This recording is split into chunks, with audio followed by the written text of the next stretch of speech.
Get ready, because this evening, we are taking a spectacular ride through the universe. Picture this.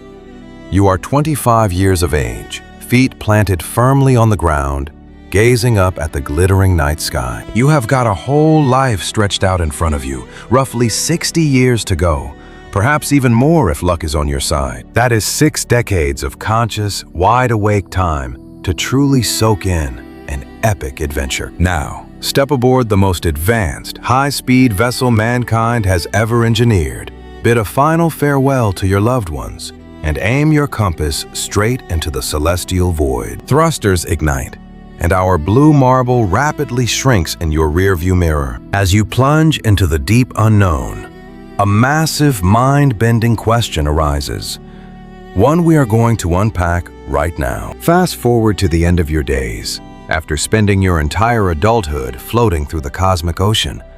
Exactly how deep into the darkness did you manage to get? What alien suns would actually greet you?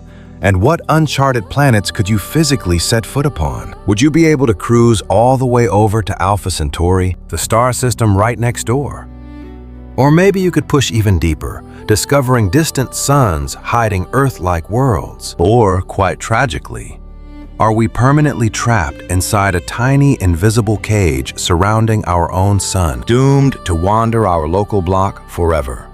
Regardless of how much time we spend on the interstellar highway, stick with me because in just a few minutes, you will have the definitive truth. We are going to map out exactly what corners of the galaxy a single mortal existence can touch, and which mystical realms will stay forever out of bounds. Let me warn you, once that reality sets in, staring up at those sparkling dots will never feel quite the same. But hey, before we launch into warp drive, if geeking out over the universe's greatest mysteries is your kind of thing, please drop a quick like and hit that subscribe button. It takes just a second, yet it pushes our spacefaring community out to fellow explorers all across the globe. All right, let us lift off. To kick things off, we have to lay down the ground rules for what constitutes a mortal time frame. Right now, a typical person lives roughly 77 years on average, pushing closer to 80 in modernized nations. Obviously, no space agency is blasting a 75-year-old rookie into the abyss. Our theoretical astronaut is strapping in during their prime, likely in their 20s or 30s, cruising non-stop until nature takes its course. For the sake of the math, let us allocate a solid 60 years for this cosmic road trip. 60 continuous orbits around the sun, where our interstellar chariot is ferrying a breathing passenger through the dark matter. That is our absolute limit. We cannot cheat the biological clock. Naturally, the next piece of the puzzle is sheer velocity.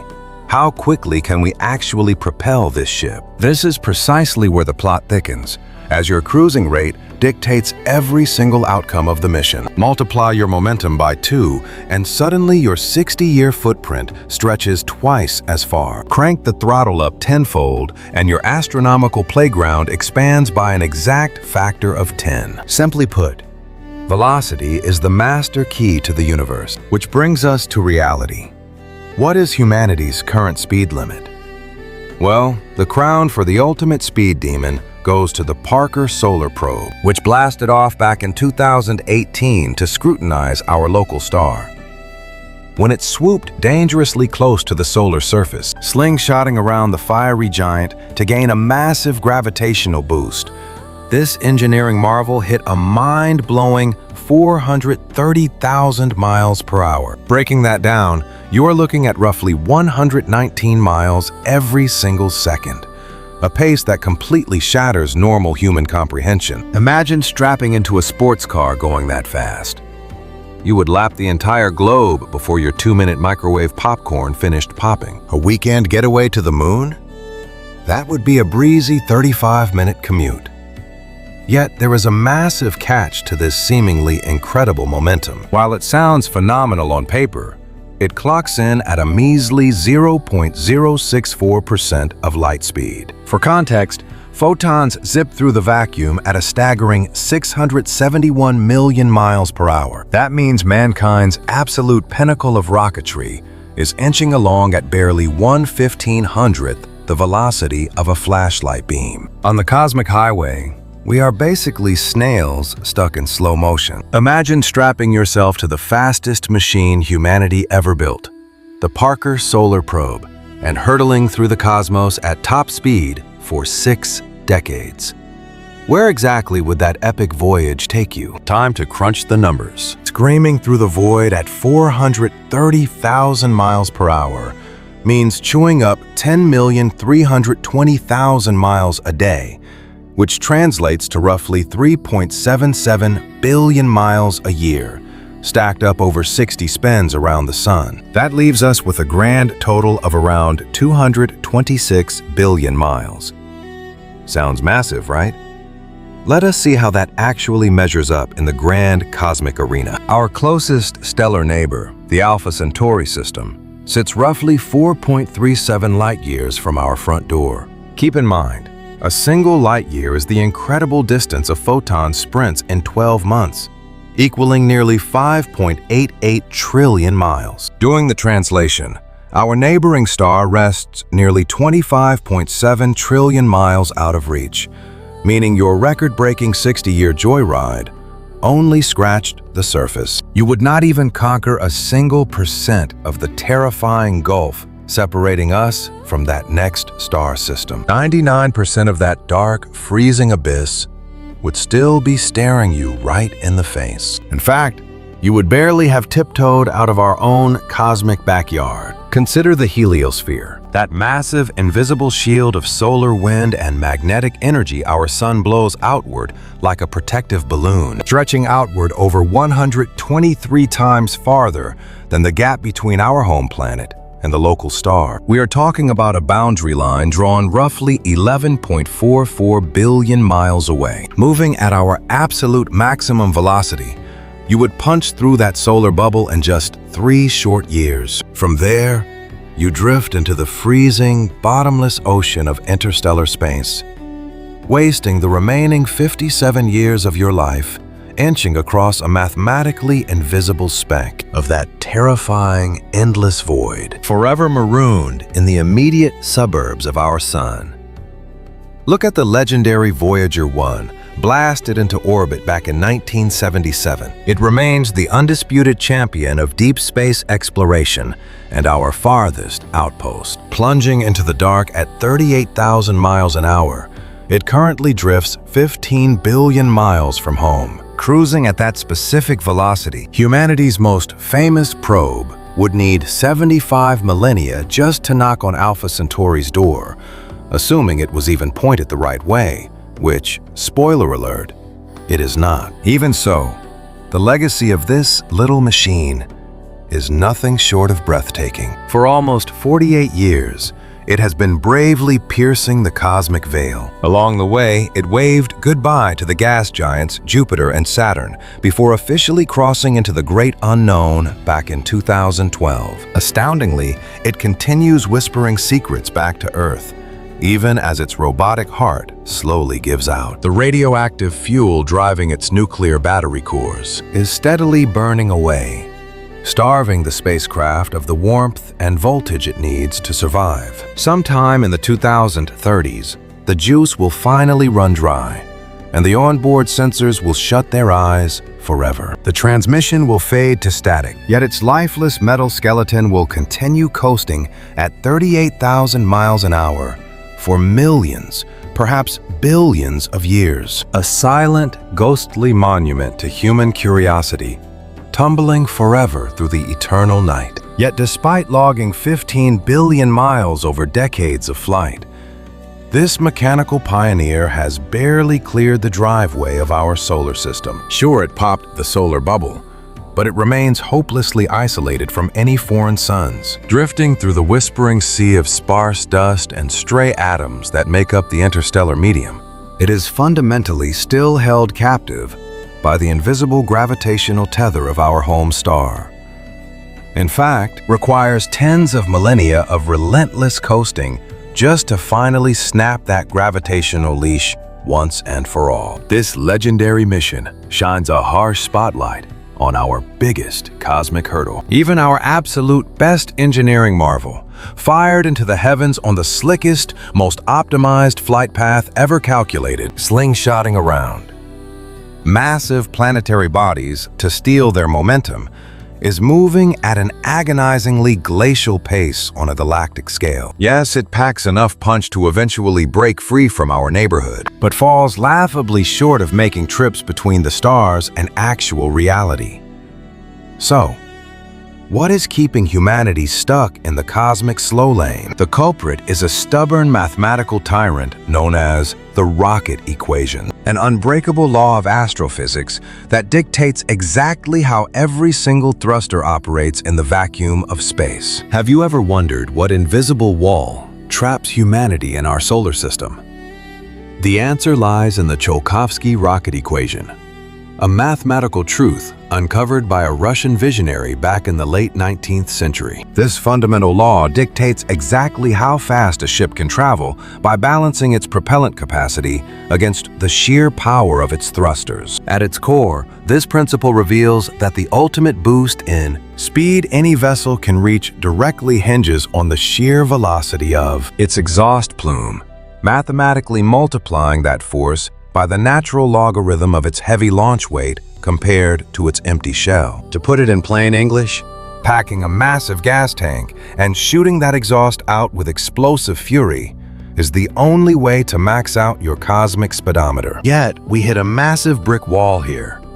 Propellant is incredibly heavy, meaning a giant fuel tank makes your vessel incredibly sluggish on the launch pad. As that launch weight creeps up, you suddenly require an extra mountain of combustible liquid just to push that initial bulk off the ground. We fall right into a brutal trap.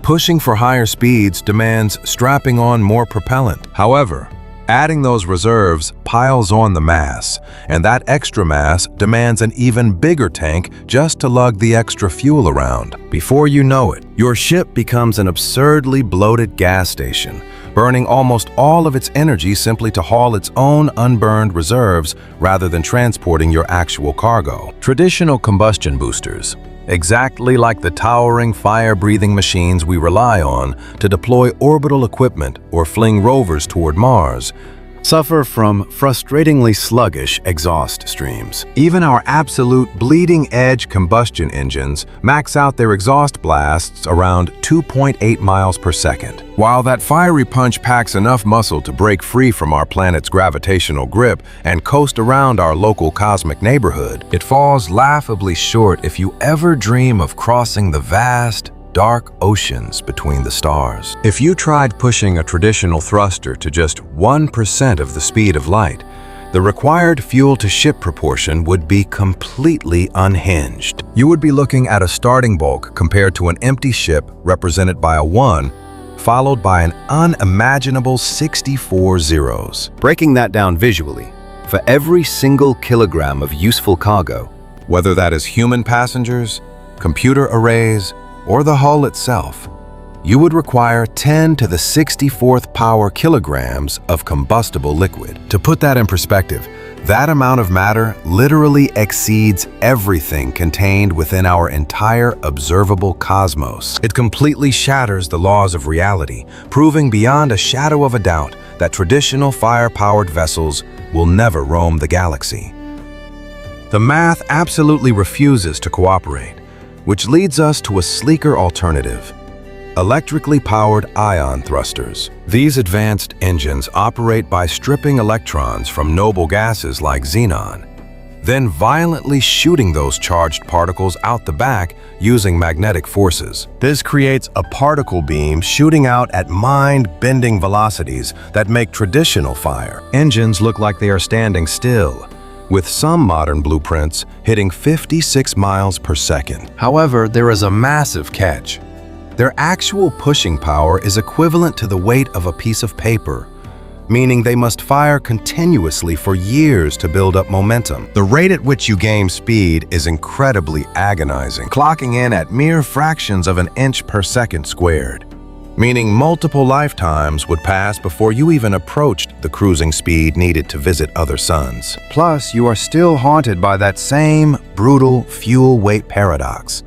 albeit on a slightly more manageable scale. Hitting 10% of the universal speed limit with an electrical engine requires lugging around a starting bulk 30 million times heavier than your empty vessel. Picture needing 30 million kilograms of heavy xenon gas just to successfully transport 1 single kilogram of useful equipment. Sure, that drastically drops the requirement down from the impossible standards of liquid combustion engines, but engineers would still laugh you out of the room for proposing something so wildly unrealistic. It is structurally impossible to construct a starship where 99.999% of its entire existence is just propellant. The massive metal containers required to hold all that gas would end up being too heavy for the engine itself to ever push. Because of these unbreakable rules of nature, the absolute peak of modern aerospace engineering, including our most bleeding-edge robotic explorers,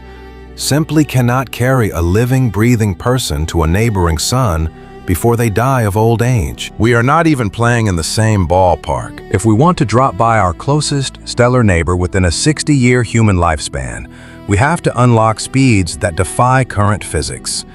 So let us crunch the numbers on exactly what that journey demands. Our closest target, the Alpha Centauri system, sits an unfathomable 25.7 trillion miles across the cosmic void. Crossing that terrifying expanse in just 60 trips around the sun means your spaceship needs to tear through the vacuum at roughly 428 billion miles annually. Breaking that down, you would be screaming through the dark at 49 million miles per hour, cruising at a blistering 7.3% of the speed of light. Have you ever wondered what it takes to actually touch the stars? Because the required velocity makes our greatest earthly engineering look like a crawling snail. Our mighty Parker solar probe tears through space at 430,000 miles per hour. Yet that is barely 0.88% of the velocity required for this cosmic leap. To simply arrive at our closest neighboring sun before a single human lifetime runs out, we would have to multiply our absolute speed record by over 100. And bear in mind, that monumental effort only gets us to Alpha Centauri, literally the front porch of our galactic neighborhood. Should you dream of venturing deeper into the cosmic ocean, aiming for worlds beyond our immediate borders, toward fascinating systems harboring strange new planets or extraordinary cosmic phenomena, the speed demands become utterly staggering. Take Barnard's star, glowing like a dim beacon roughly 6 light-years from Earth. Completing that voyage within 60 years means tearing through the void at roughly 10.9% the speed of light. Then there is Sirius, the brilliant diamond dominating our night sky, sitting exactly 8.6 light-years out in the dark. A 60-year journey there forces us to push the throttle to 14.3% of the universe's ultimate speed limit. Look further to Vega, a radiant sapphire burning 25 light-years across the abyss, which demands a mind-bending 42% of light speed, and traversing any chasm wider than 30 to 40 light-years forces a spacecraft to blaze along at half the speed of light or even faster, just to beat the biological clock. But what about finding a new home? The closest world that might actually support life happens to be Proxima Centauri b, locked in a dance with its star 4.24 light-years away from us. This intriguing rocky sphere is close to our own planet in mass, and circles right within the Goldilocks zone of its host sun, a magical orbital strip where conditions are just right for liquid oceans to ripple on the surface. While we cannot say for sure if alien waves crash against its shores today, it holds the tantalizing promise of being a living, breathing world. To park a ship in its orbit before a 60-year lifespan ends, you would need to cruise at an incredible 7% of light speed. Unfortunately, the vast majority of promising Earth-like oasis planets are scattered much deeper into the galactic wilderness. Consider the famed TRAPPIST-1 system, a stunning family of 7 terrestrial planets dancing together 40 light-years from here. Arriving there within 6 decades means we must rocket across the galaxy at an astounding 67% the speed of light. Then we have the distant marvel known as Kepler 452b. This beautiful candidate, warmed by a yellow sun just like ours, sits hidden an agonizing 1,400 light-years away. A single human lifetime journey there would require cheating physics, riding the cosmic winds at over 99% the speed of light. This begs a massive, universe-sized question. Which of these alien shores can humanity actually hope to touch? Without breaking the laws of physics, how fast can we truly propel ourselves into the great unknown? Looking at our present-day toolbox, relying on traditional combustion engines, alongside modern ion thrusters, seeing another star system within a single lifetime remains a complete fantasy. The math simply does not add up, as our earlier comparison with humanity's fastest probe clearly demonstrated. Even launching our absolute best, most cutting-edge technology, we would still be drifting in the dark for 75,000 years before greeting the Alpha Centauri system. You would live out your entire 60 years on a ship that has barely scratched the outer boundary of our own cosmic backyard. Therefore, armed only with what sits on our launch pads today, our interstellar range is exactly 0. We are entirely confined to our home system, completely unable to visit neighboring suns before old age takes us. However, what happens if we peek into the near future at engines we could realistically construct before this century ends? Atomic thrust concepts are not science fiction. Brilliant minds have been drafting and testing these designs since the 1950s. The science is completely sound, and the blueprints for nuclear-powered starships are practically sitting on our desks. We possess the engineering knowledge right now, but earthly politics and radiation fears have kept these massive engines grounded. Should we finally commit to forging vessels driven by immense atomic heat or explosive nuclear pulses, humanity could unlock velocities reaching between 3 and 5% of the speed of light. Cruising at a blistering 5% of light speed, a Voyager would cover 3 light-years during a 60-year lifespan, falling just short of the 4.37 light-years needed for Alpha Centauri.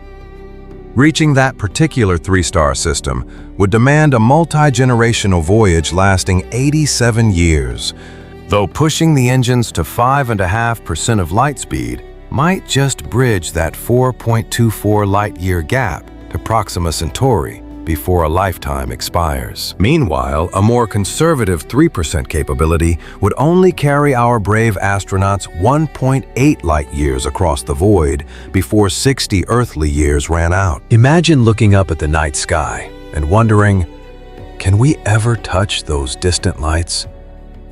Sadly, current speeds are simply not enough to reach a single one. Even if we harness atomic engines pushing us to 3 to 5% the speed of light, getting to our closest stellar neighbor, Alpha Centauri, turns into a multi-generational journey.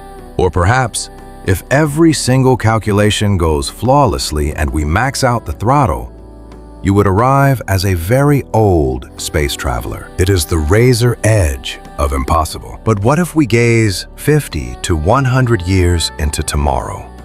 Harnessed star power, fusion drives, completely shifts the board. Cracking that technological puzzle could sling us across the void at 10 to 20% of the cosmic speed limit. Cruising that fast, a human could cross a vast 10 to 20 light-year ocean in roughly 60 years. Suddenly, our backyard expands, unlocking the doors to a handful of glowing cosmic neighborhoods. Imagine charting a course toward iconic beacons like Alpha Centauri, Sirius, Tau Ceti, Epsilon Eridani, Altair, or Procyon. Out there, humanity would finally have the chance to hunt for alien worlds orbiting those distant fiery hearths, assuming they exist. Could they harbor oceans and breathable air?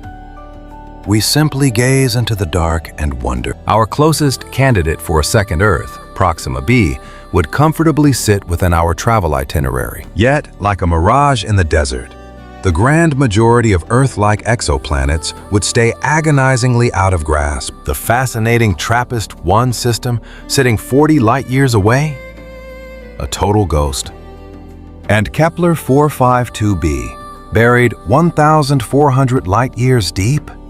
An absolute impossibility. Ultimately, the boundary of human exploration is a moving target dictated by the era you are born into. Today, strapped to modern rockets, dying of old age in deep space is a certainty before seeing another sun. Give us a few decades to build atomic thrusters, and we might, by sheer luck, scrape the shores of one or two neighboring systems. Fast forward a century to the dawn of fusion power, and we carve out a 10 to 20 light-year sphere, claiming a few dozen local stars. That is the cold, hard reality. We are essentially trapped inside a microscopic soap bubble surrounding our sun, floating inside a Milky Way that spans an unfathomable 100,000 light-years. A colossal swirl holding hundreds of billions of fiery suns. A 20 light-year tether means we can only dip our toes into roughly 1/100 millionth of that galactic ocean. The rest of that shimmering cosmic city is essentially blocked off forever. That is, unless you are brave enough to embrace the ultimate cosmic cheat code: time dilation. Imagine zooming through the void at 90% of light speed. You could personally visit systems hundreds of light years away before you age. Thousands of alien sunsets would be yours to witness, but the price is incredibly heavy. You cut the cord to your home world. While you sleepwalk through space, centuries crumble to dust on Earth. Every face you loved would be ancient history, and human society would mutate into something completely alien. You become a living ghost, washing up on the shores of the distant future with a burned bridge behind you. This is the absolute law of the cosmic road: space versus history. You can conquer the immense dark in your own lifetime, provided you sacrifice the era you were born into. Alternatively, you can keep your earthly bonds intact, but accept your cage within a microscopic corner of the universe. The cosmos strictly refuses to let you have both. At least, not under the current rulebook of reality, which strictly bans anything from outrunning a photon. So, now that we have laid out the grim truth, let us dive into the why behind this universal speed limit and the sheer mechanics of pushing a ship that fast. Because peeling back the layers of physics reveals a beautiful, terrifying dance between what is theoretically possible and monumentally hard. These are the uncompromising boundaries written directly into the fabric of reality. Picture this. Even if human ingenuity crafted a miraculous thruster to rocket us toward the stars, we would slam into an invisible wall. Monumentally difficult roadblocks. The first massive hurdle is sheer power. Taking anything heavy and hurling it at a fraction of light speed demands an astronomical ocean of energy. Have you ever wondered what it takes to leave our cosmic neighborhood and explore the deep mysteries of the universe? It all comes down to a brutal law of physics. An object's kinetic energy skyrockets exponentially as its velocity climbs. If you want to cruise twice as fast through the void, you are going to need 4 times the juice. Push that to 3 times the speed, and the power required multiplies by 9. So trying to propel a starship to merely 1% of the ultimate cosmic limit, the speed of light, demands a truly mind-boggling amount of raw power. Let us break this down into terms we can actually grasp.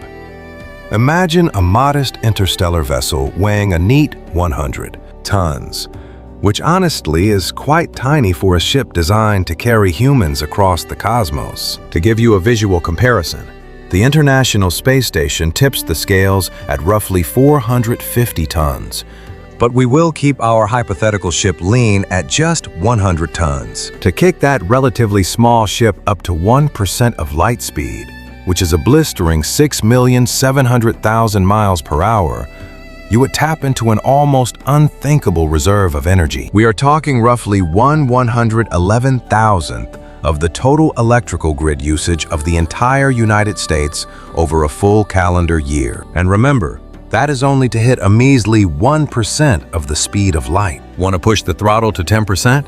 You now need 100 times more thrust, equating to around 3% of the annual American power consumption, all funneled into a single vessel. If you dare to dream of flying at 50% of light speed, prepare to multiply that initial 1% energy demand by 2,500. At that point, you are basically burning through nearly the entire annual electricity output of the United States just to push a 100-ton needle through the cosmic void at half light speed. But here is the kicker.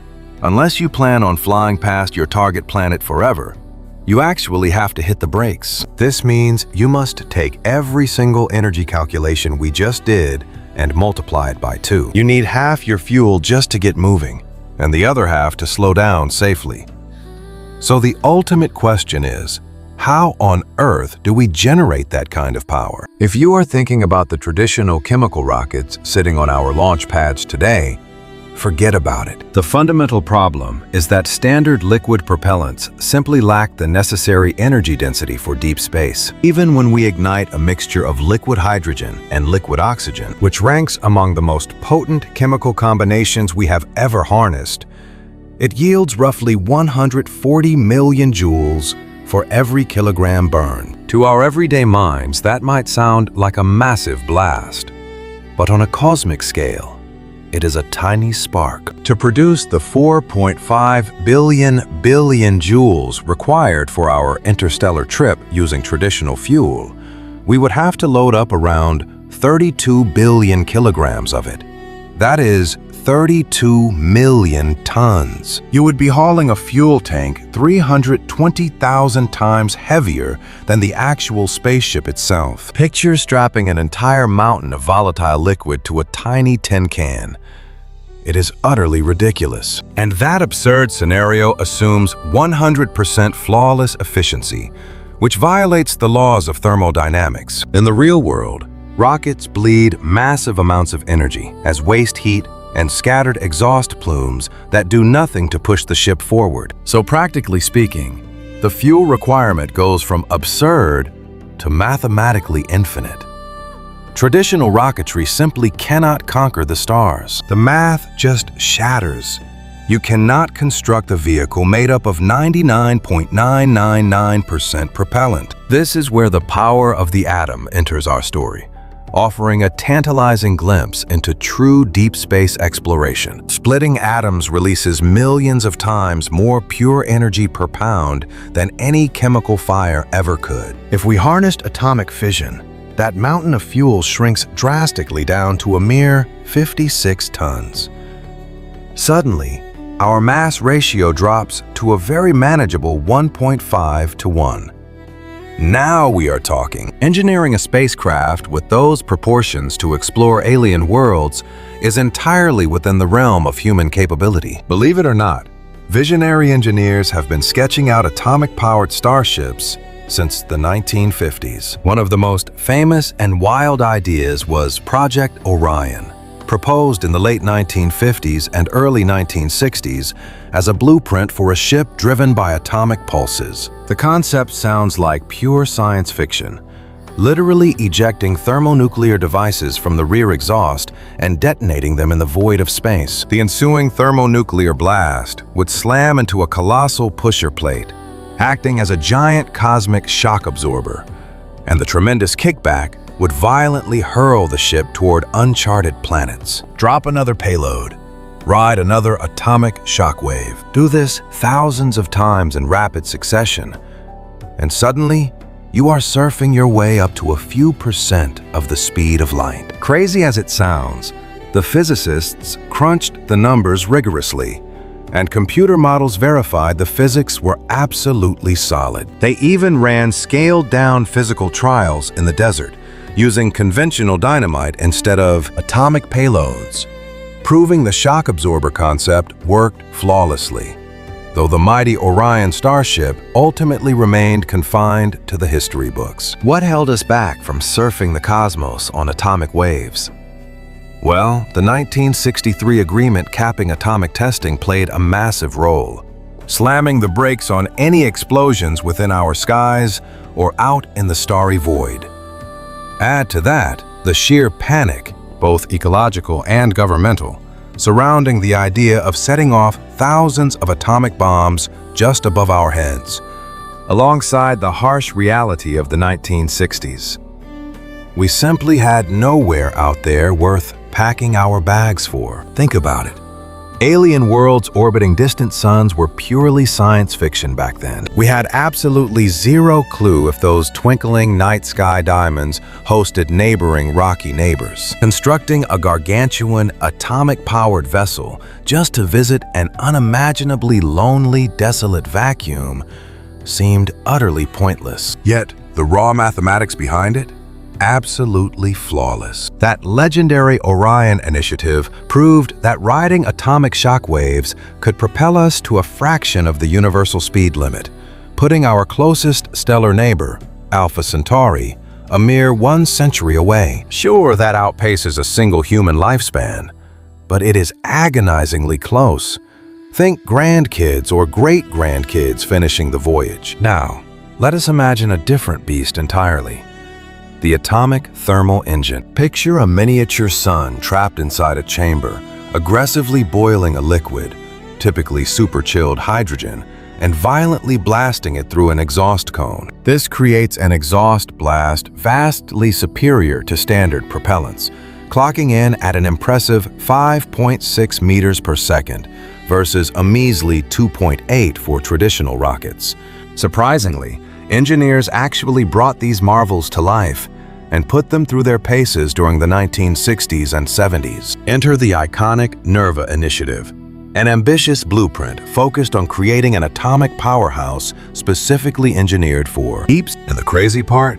They functioned brilliantly, churning out immense physical force. Scientists successfully proved that splitting atoms was a remarkably practical way to superheat fuel and forge a profoundly capable starship drive. Yet the entire dream was shelved in 1973, long before a single thruster ever tasted the vacuum of the cosmos.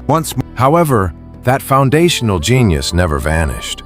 Humanity possesses the exact know-how to construct these atomic beasts right now, if we truly desired. Given a massive enough gas tank, these marvels could easily surf the cosmic ocean at roughly 1 or 2% of light's absolute speed limit. Picture tearing through the dark roughly 20 times quicker than our current record breaker, the Parker Solar Probe. Yet, tragically, it still remains a snail's pace when it comes to hopping between galaxies in any reasonable time frame. You are still staring down hundreds of years just to greet our closest stellar neighbors. Meaning, if we want to hit that magic 10% threshold, we absolutely must harness atomic fusion. Think of fusion as the ultimate cosmic powerhouse, unleashing a fury far surpassing the splitting of atoms. We are talking about a magnificent, staggering output roughly 8 times more violent than standard fission. By crushing elements together, a mere 7 tons of propellant would be enough to kick a ship to 1% of that universal speed barrier. If you are piloting a 100-ton vessel, that fuel requirement is an incredibly sleek, lightweight payload to carry. Want to push the throttle even harder? Simply scale up the gas tank proportionately to match your ambition. Hitting 10% requires a neat 70 tons, while pushing 20 demands 140. Numbers that are beautifully practical for aerospace engineers. Designing a starship around these specific dimensions is entirely within the realm of realistic physics. The heartbreaking reality, however, we simply do not possess this Starlight Drive technology. Nor do we even have a working grid powered by this reaction right here on our home world. For over 70 long years, this elusive power has held the title of tomorrow's ultimate energy miracle. And ironically, it remains permanently stuck in tomorrow, despite scientists grinding away at domesticating it since the 1950s. Make no mistake, our leaps forward have been monumental. The way we decipher the quantum mechanics today makes our early theories look like child's play. We have successfully constructed cutting-edge laboratories capable of igniting that stellar fire and briefly generating real power. The devastating catch is that every single artificial star we ignite demands vastly more electricity to start than it ultimately gives back to us. Imagine forcing hydrogen soup to boil at temperatures reaching millions of degrees, hotter than the core of the sun itself. Then, you must crush it under unimaginable pressures, trapping that furious plasma just long enough to force atomic cores to smash together. Pulling off this cosmic magic trick demands a staggeringly colossal electrical investment up front. And while the resulting burst of power is undeniably epic, it simply has not crossed that break-even horizon. The holy grail of limitless, self-sustaining juice still slips right through our fingers. The absolute nearest humanity has brushed against this dream happened inside the awe-inspiring National Ignition Facility, known as NIF, tucked away at the Lawrence Livermore National Lab, where in December 2022, they sparked that long-awaited historic starfire for the very first time. Imagine blasting a speck of hydrogen, no bigger than a peppercorn, with the most intense light beams on Earth, until it literally becomes a miniature star. For a brief moment, that little artificial sun spat out more power than those beams pumped into it. It was a monumental milestone, an absolute game changer in modern physics. However, there is a major catch regarding the firing mechanism itself. Turning on those lasers drained roughly 300 times the amount of electricity that the tiny star actually generated. Ultimately, the grand total of power consumption remained heavily in the red. We burned way more electricity than we created, meaning we are stepping in the right direction. But we still have a huge mountain to climb. Scientists are also experimenting with tokamaks, which look like gigantic metallic donuts using invisible magnetic force fields to trap superheated plasma. The most famous of these is the ITER initiative, an international thermonuclear experimental reactor currently being assembled in France, which stands as the most colossal artificial star chamber humanity has ever attempted. Its ultimate goal is to finally cross the finish line of positive power generation, aiming to churn out 10 times the energy it takes to keep the machine running. Yet, this massive donut will not even flip its on switch until the 2030s at best. And even a total victory just proves the concept rather than lighting up our actual cities. Taking that laboratory proof of concept and morphing it into a commercially viable grid provider is going to eat up several more decades of relentless research. Slapping that technology onto the back of a spaceship to create a star drive? That pushes the timeline even further into the unknown. Building a spacecraft engine is a totally distinct beast, because you have to somehow funnel all that stellar fury into forward momentum. You are essentially trying to squirt blazing hot star plasma out of a cosmic tailpipe to push yourself across the void. Furthermore, this incredibly complex mechanism must be shrunk down into a tiny, featherweight package capable of surviving the brutal conditions of deep space for decades at a time, without breaking down. Not to mention, you must build invisible walls to protect your astronauts and computer brains from the lethal, flesh-melting radiation the engine spits out. While the laws of physics say we can definitely conquer these hurdles eventually, nobody has figured out the actual blueprints today. Thus, riding a man-made star across the galaxy works on paper, potentially launching us at 10 or 20% the speed of light without needing ridiculously massive fuel tanks. Unfortunately, you cannot just buy those parts at a hardware store right now. We are looking at a waiting period of 50 to 100 years before we can launch one, assuming our scientific momentum does not stall. Yet, pushing the throttle past that point to 30, 40, or 50% of the cosmic speed limit hits a massive brick wall. The universe is strict. The faster you want to go, the energy cost multiplies exponentially against you. Think of it this way. Cruising at half the speed of light demands 25 times the raw power than just coasting at 10%. Even when you are burning something as incredibly potent as crushed starlight, you quickly run out of room to store it all. Picture a 100-ton starship.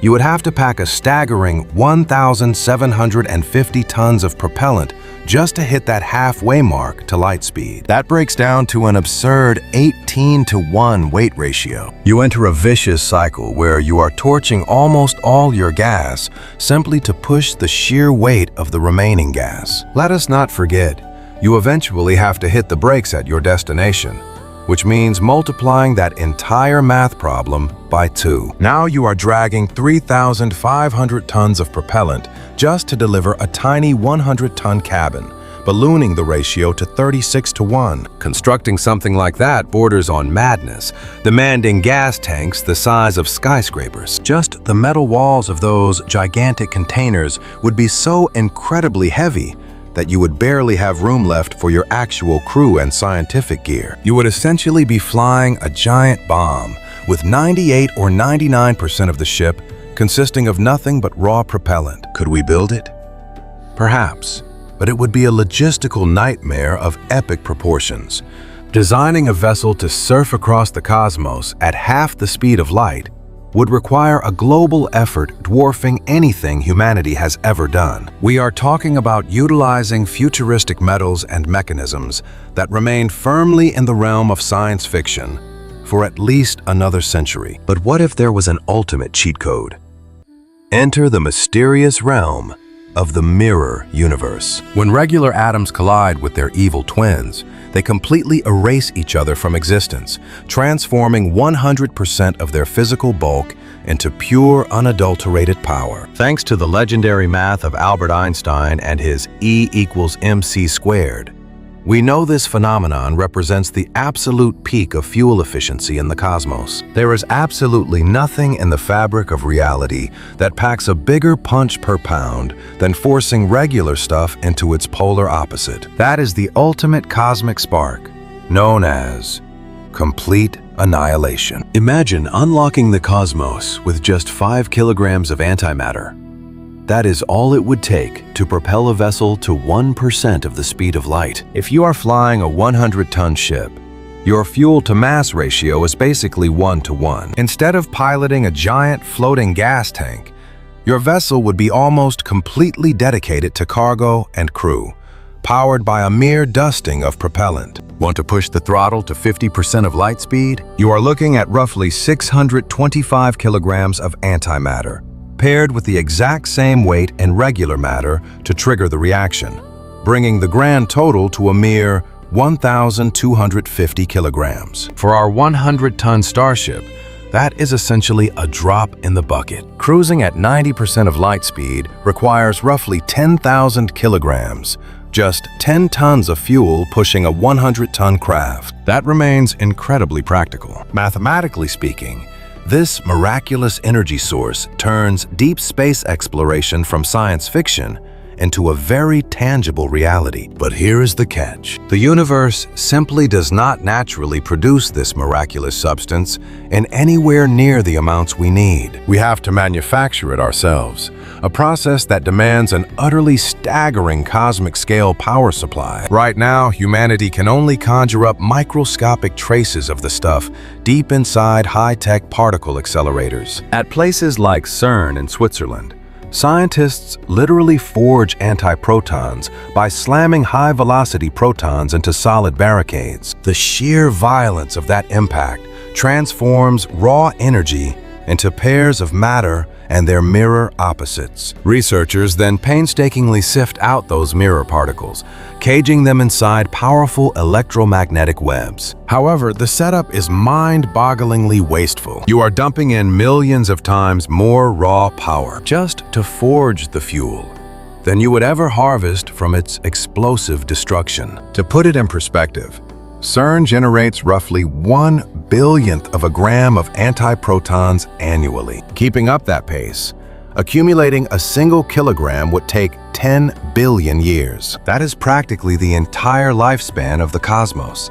Meaning, if we actually want to fill up a rocket, humanity has to invent a way to scale up our manufacturing by a factor of billions. We are talking about colossal, purpose-built synthesis plants running non-stop for decades on the power of entire stars just to churn out a few kilograms of payload. Nothing like that exists on Earth today. We do not even possess the blueprints to start building one. The sheer electricity bill alone would break the mind. An entire planetary civilization would have to funnel a massive chunk of its global grid straight into the production lines. Yet, suppose we magically conquered that bottleneck. Warehousing this substance is a nightmare, because the absolute second it brushes against normal reality, it violently erases itself. Forget about keeping it in a standard tank or barrel. If a single anti-atom grazes the metal edge of its vessel, it triggers a catastrophic reaction, unleashing a blast radius that vaporizes the storage unit and anything unlucky enough to be nearby. The sole method for keeping it stable is to levitate it within an absolute vacuum, locked inside an invisible cage of electromagnetism. By carefully weaving these unseen forces, charged entities like antiprotons can be suspended, forcefully pushed away from the physical edges of their chamber, so they never touch a thing. Physicists call this intricate balancing act a pinning trap. Science has managed to cage minuscule clusters of these particles for a few days or weeks at a time. But hoarding industrial volumes is completely unprecedented. Furthermore, powering those invisible magnetic force fields requires a continuous, heavy flow of electricity. Then comes the terrifying element of danger. Should the grid flicker, the force fields waver, or the ship hit a microscopic bump in space, that unearthly fuel would kiss the metal walls, resulting in a spaceship-ending explosion. Because just a fraction of this mirror matter. Imagine a pinch of material weighing just a few grams, yet packing the apocalyptic punch of an atomic arsenal. Loading a starship with thousands of pounds of this stuff basically turns your vessel into a cosmic-scale explosive. A single loose wire or tiny glitch means instant vaporization, creating a catastrophic flash that outshines our own star.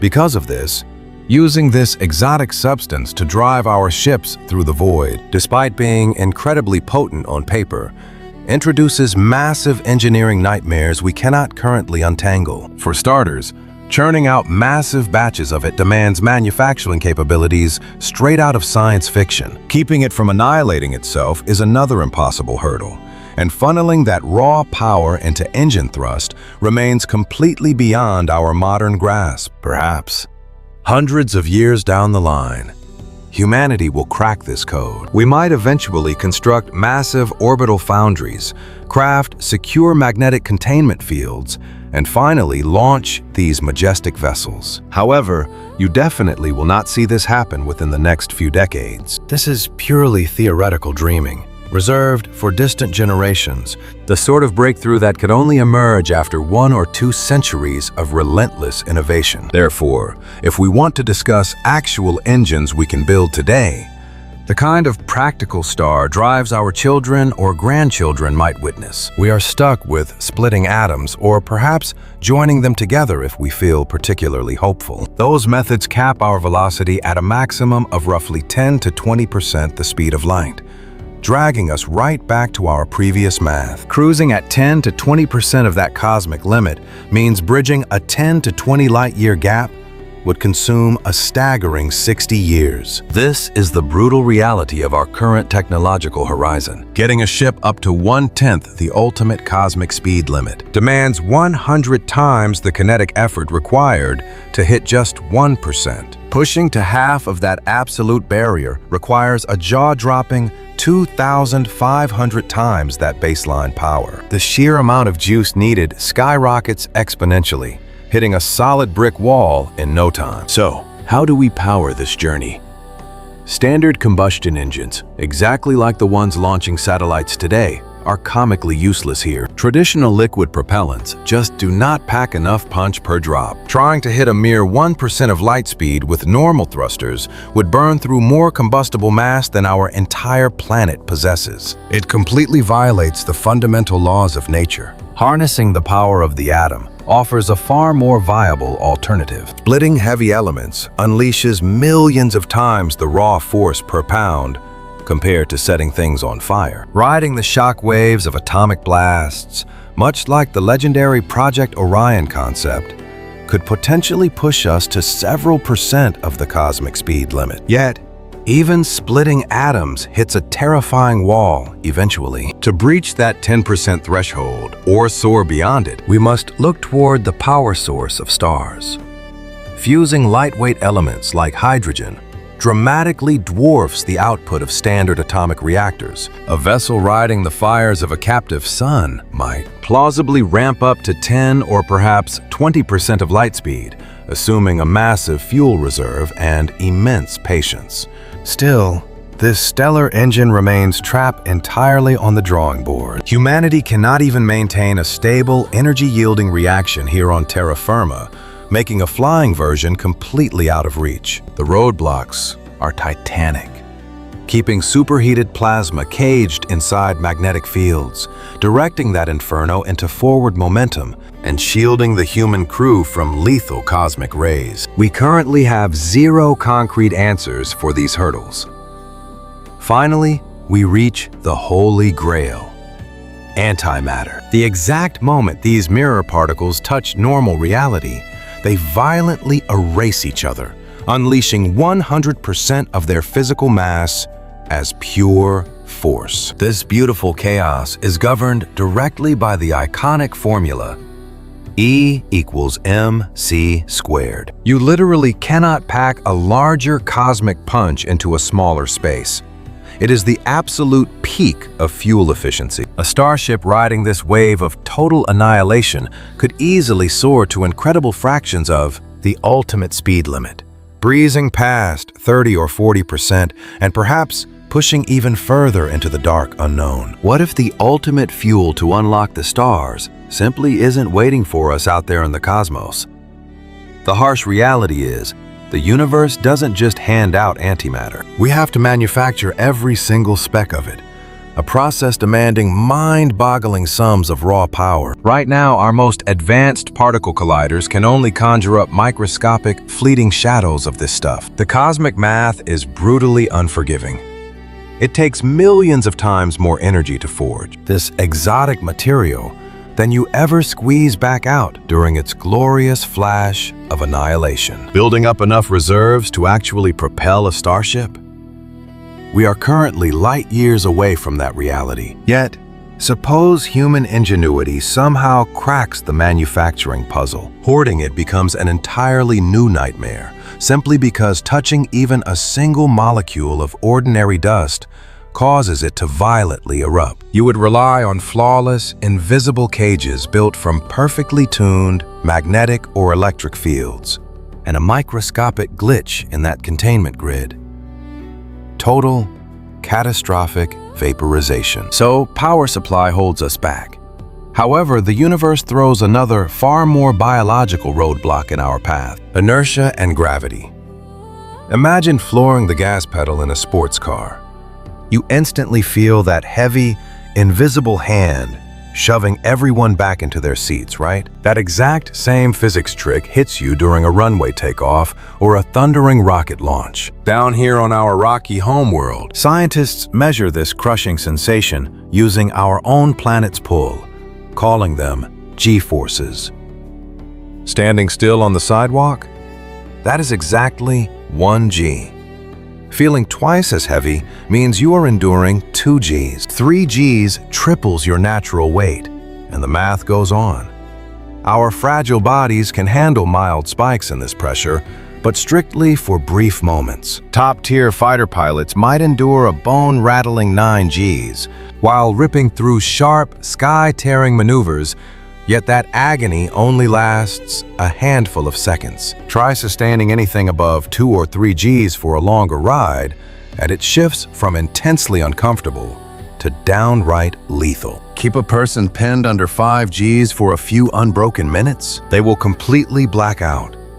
Push it up to 10 continuous Gs, and it becomes an absolute death sentence. Your blood sinks like molten lead, vital organs cruelly crushed together, and the human heart completely fails to push life-saving oxygen up to your brain. Therefore, when designing a majestic vessel meant to carry fragile human cargo across the stars, the throttle must remain incredibly gentle.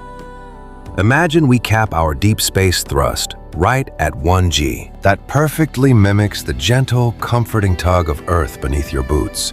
Cozy, familiar, and totally survivable for the long haul. But how long would it take, coasting at that cozy 1 G, to hit 10% the speed of light? Well, light blazes through the cosmic void at a staggering 671 million miles per hour. That makes 10% a breezy, yet terrifying, 67 million miles per hour. Ramping up at 1 G, gaining roughly 22 miles per hour every single second, you pack on about 79,200 miles per hour each and every hour. Hitting that 67 million mark would demand a relentless, unending push for 846 hours.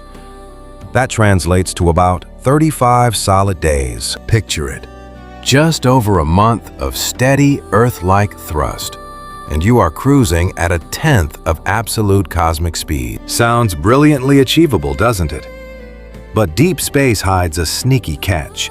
Eventually, you have to hit the brakes. If you burned your engines for 35 days straight to hit that incredible velocity, you are now tearing across the dark cosmic ocean at 67 million miles per hour.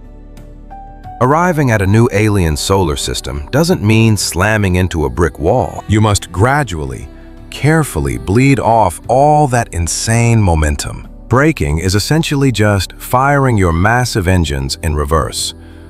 Thus, prepare for another 35 grueling days of slowing down. Add it all up, and that is 70 days total. Roughly 2.5 months burned up solely on speeding up and hitting the brakes. For that entire mind-bending stretch of the journey, you are never actually cruising at your peak velocity.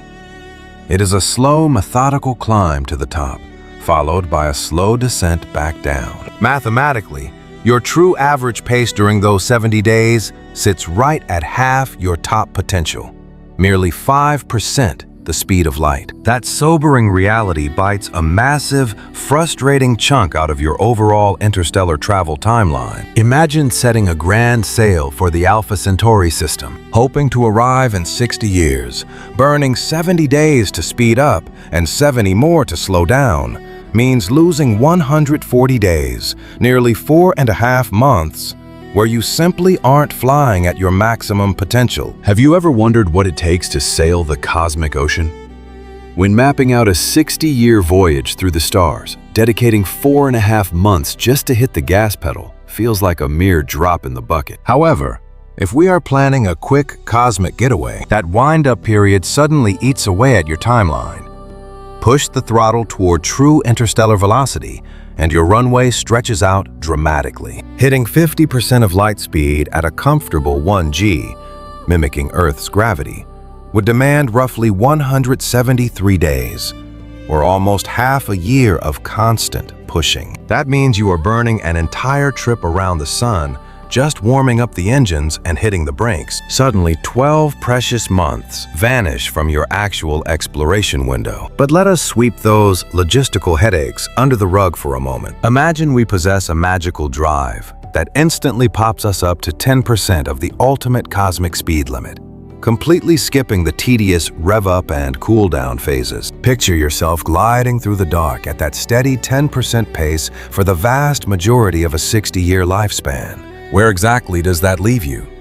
Well, zooming at 10% means tearing through the vacuum at an eye-watering 67 million miles per hour. Keep that pedal to the metal for 60 years, and you will have crossed roughly 35 trillion miles of empty space. In stellar terms, that equates to a cosmic leap of 6 light-years, just enough distance to park your ship at Barnard's star. With a bit of luck, you might scrape the edges of Wolf 359, a glowing neighbor sitting roughly 7.8 light-years from our home planet. Yet the dazzling glow of Sirius, at 8.6 light-years out, would remain a distant mirage, let alone the deeper mysteries lurking further out in the galaxy. Legendary celestial beacons like Vega, Procyon, and Tau Ceti, completely off the table for a single human life. Essentially, capping our speed at 1/10 of light's ultimate limit, which frankly is a wild fantasy compared to modern rocket tech, restricts a lone astronaut to visiting a paltry duo or trio of neighboring solar systems before old age takes them. Think about that scale. A maximum of 3 tiny specks visited amidst the swirling ocean of hundreds of billions of suns lighting up the Milky Way. But what if humanity cracked the code to unlock greater velocities?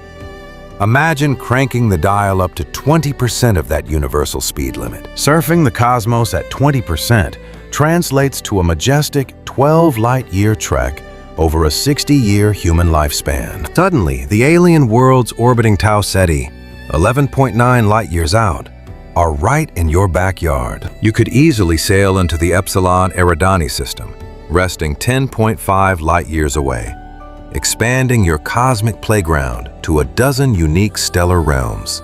Give, or take a few stray rocks. Crank the engines to 30%, and your reach explodes to 18 light-years.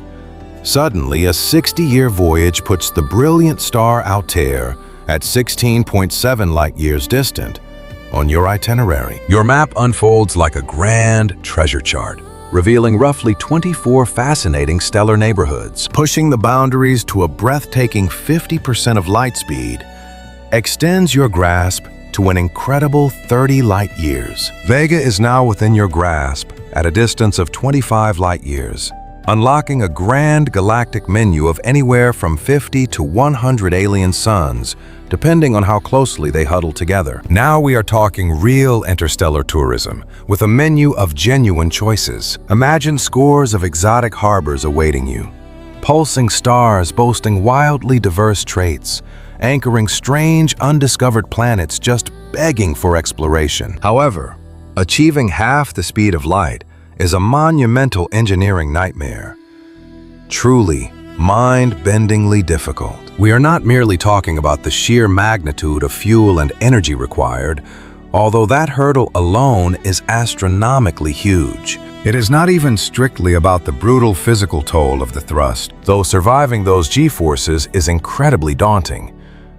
The real monster waiting in the dark is the bizarre nature of relativity. The moment your starship begins to scrape against the universe's absolute speed limit, Albert Einstein's mind-bending theories stop being chalkboard math and become your everyday reality. And this cosmic rulebook flips the script on reality itself, introducing a phenomenon known as time dilation. Picture time as a stretching rubber band.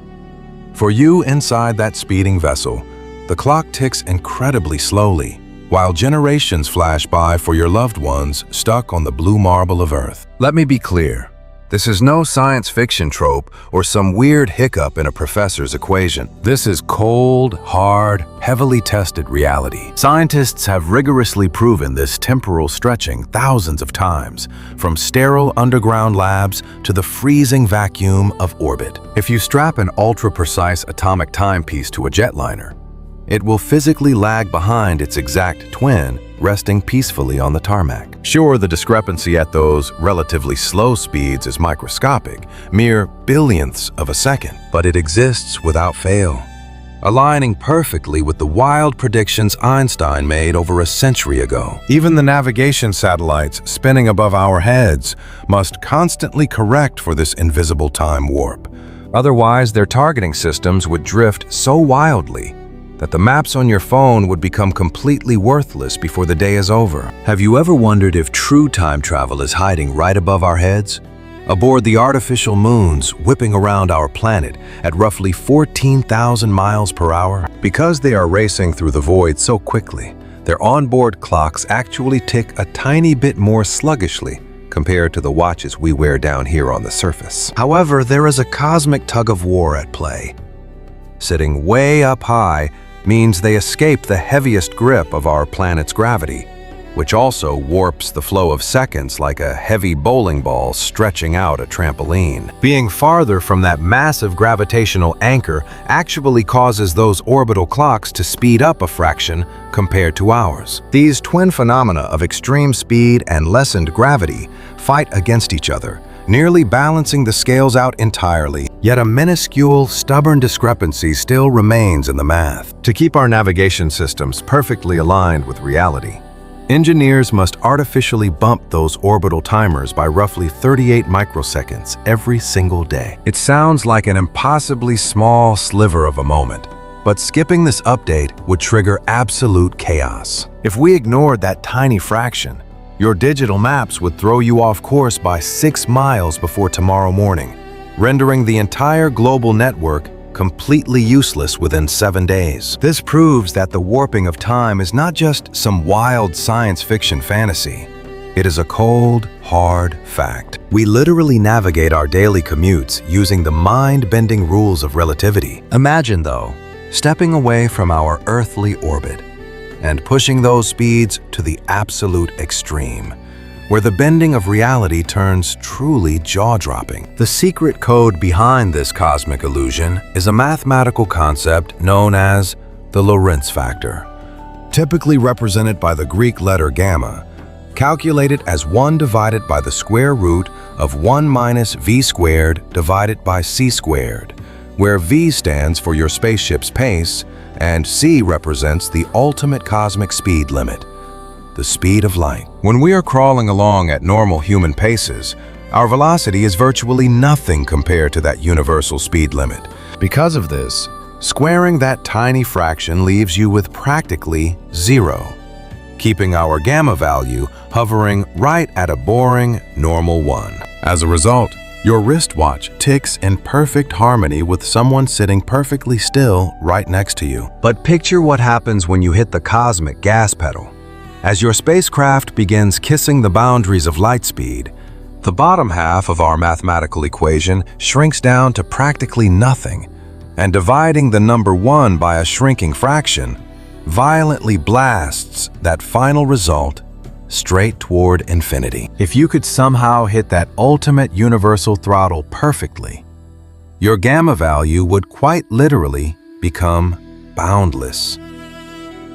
For you, the ticking clock of the cosmos would freeze solid, while the rest of existence rushed by. Not a single gray hair would appear on your head, even as galaxies lived, died, and faded away into eternity around you. Sadly, the laws of physics forbid anything with mass from hitting that top gear, meaning true infinity remains forever out of reach. Instead, the time-warping effect simply balloons exponentially the harder you push your interstellar thrusters. Cruising through the solar system at 10% of light speed means your life stretches out roughly 0.5% more than folks back home. Spend 60 years roaming the stars at that pace, and humanity will have aged 60.3 years in your absence. You celebrate your 60th birthday in deep space, but the calendars on your home planet have ticked just a bit further ahead. It is a measurable quirk of the universe, sure, but hardly earth-shattering.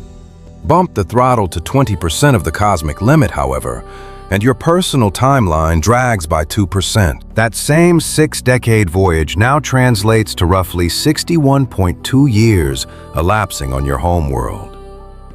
We are still not in crazy time travel territory yet, but pushing to 30% of light speed forces your clock to lag by a solid 5%. Your 60-year stint among the constellations now costs the Earth exactly 63 years. Hitting 40% of that absolute speed limit drops your aging rate by 9%, stretching your 60-year mission into more than 65.4 terrestrial years. Punch it to halfway to the speed of light, and your existence slows down by a hefty 15.5%.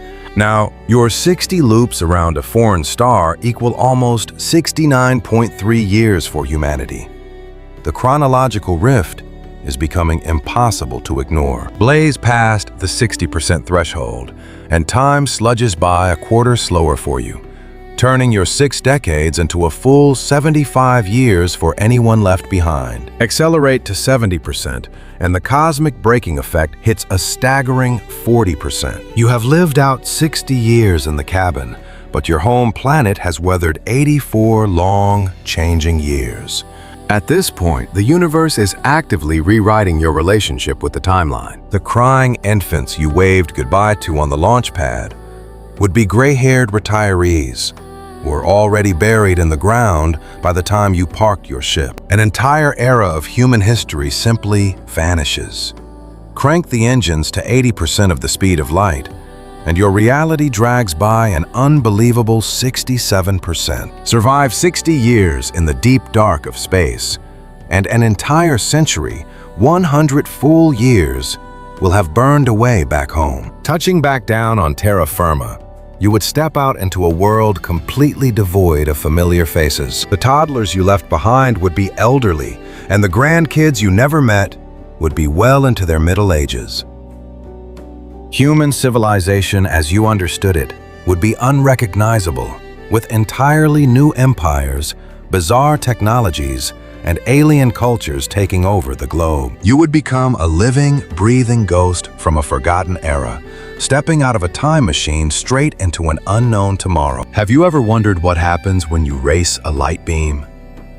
If you hit 99% of that ultimate cosmic speed limit, the ticking clock of your reality practically grinds to a halt. Spend a standard 60-year life aboard this hurtling vessel, and a staggering 425 years will have slipped by back on our blue marble. Every single face you ever loved or remembered has already faded into ancient history. Countless family trees have sprouted and withered, completely erasing the modern society you once called your own. The way humans speak would sound entirely alien to your ears, while massive empires have been built up and subsequently turned to dust. Revolutionary breakthroughs in engineering have sparked, shined brightly, and been completely forgotten. Stepping off your ship would feel exactly like a time traveler from the year 1600, magically appearing in our bustling modern streets. Picture stepping into a rocket right now, but waking up alongside an astronomer like Galileo, back when the very first crude stargazing tubes were being crafted. You would be walking among crowds who still viciously argued over whether the sun revolved around us, long before science as we know it even existed. That massive, mind-bending cultural leap is exactly what awaits you at the end of your voyage. Push the throttle just a fraction more to 99.9% of light's velocity, and your relativistic shift, what physicists call the Lorentz factor, spikes to roughly 22.4. Now, your personal 6 decades of aging translates to a jaw-dropping 1,344 years passing on our home planet. You would launch during the dawn of the 21st century and touch down deep into the mysteries of the 33rd century. The resulting culture shock would completely shatter your reality, leaving you stranded in an environment totally devoid of any familiar landmarks. Add another decimal place to reach 99.99% of that universal speed limit, and your time warp multiplier jumps to roughly 70.7. Those same 60 years spent gazing out of a porthole now cost humanity over 4,242 years. Taking off from our current era means plummeting into an unknown tomorrow that is as chronologically removed from us as the pharaohs building the pyramids. Think about how impossible it would be to describe our daily reality to a farmer from the year 2025 before the Common Era. How do you explain laptops, massive commercial jets crossing oceans, splitting the atom for unlimited energy, subatomic physics, or the global web of digital information? Their minds simply could not process it. Lacking any foundational knowledge to grasp those concepts, they would be hopelessly lost, which perfectly mirrors your own fate jumping 4 millennia ahead. Yet the cosmic math continues to stretch the boundaries of reality. As you shave off those final microscopic fractions separating you from absolute light velocity, the temporal distortion becomes terrifyingly profound. Accelerate further to 99.999% of that absolute barrier, and the seconds tick by like molasses inside your cabin. Your personal 60-year voyage now equals 13,440 years back on the ground. Think about that. Over 13 millennia of history playing out without you. You would essentially abandon the smartphone generation to emerge in an epoch as far removed from today as the melting of the prehistoric glaciers. Push the engines to the absolute brink of cosmic possibility, and the warping of your personal timeline reaches astronomical levels. Theoretically speaking, you could celebrate your 60th birthday on board while entire geologic eras, millions of years, flash by outside your window. Or perhaps billions, even trillions of years pass by, meaning you launch today, but only finish your journey long after our life-giving star has burned out. You would outlive the very existence of our pale blue dot, waking up to find our once vibrant planetary neighborhood reduced to frozen debris circling a dead stellar corpse. Herein lies the breathtaking magic and absolute terror of bending space-time. It grants you the miraculous ability to cross unfathomable cosmic voids before your own heart stops beating. Gulfs of space that would normally require endless generations to traverse become nothing more than a few quick decades of flight. Provided your engines are powerful enough, you could personally witness the supermassive black hole at the core of the Milky Way, located 26,000 light-years away, in just 60 years of cabin time. Hit the gas until you reach roughly 99.9998% of the universe's speed limit, and a 60-year cruise could plunge you directly into our neighboring Andromeda galaxy, traversing an astonishing 2.5 million light-years. Edge even closer to that untouchable speed threshold, and the math says you could reach the furthest, darkest frontiers of the known cosmos before you ever saw old age. But the universe demands a heavy toll. A return ticket to the reality you once cherished is physically impossible, because by the time you parked at the galactic core a mere 6 decades later, 26 millennia would have ripped through humanity's timeline. Everything that defined mankind's society would be utterly erased from existence. Homo sapiens might be completely extinct, or our homeworld could be a barren, toxic wasteland. Even the familiar yellow glow of our sun might have morphed into a dying, unrecognizable stellar monster. What if reaching the stars meant sacrificing everything and everyone you have ever loved to the merciless hands of time? If you spent 60 years of your own life voyaging to the Andromeda galaxy, a staggering 2.5 million years would have evaporated back on our home planet. To truly grasp that scale, consider our own story. Anatomically modern humans have only walked this rock for a brief 300,000 years. 2.5 million years towers over the entire timeline of our existence as a species.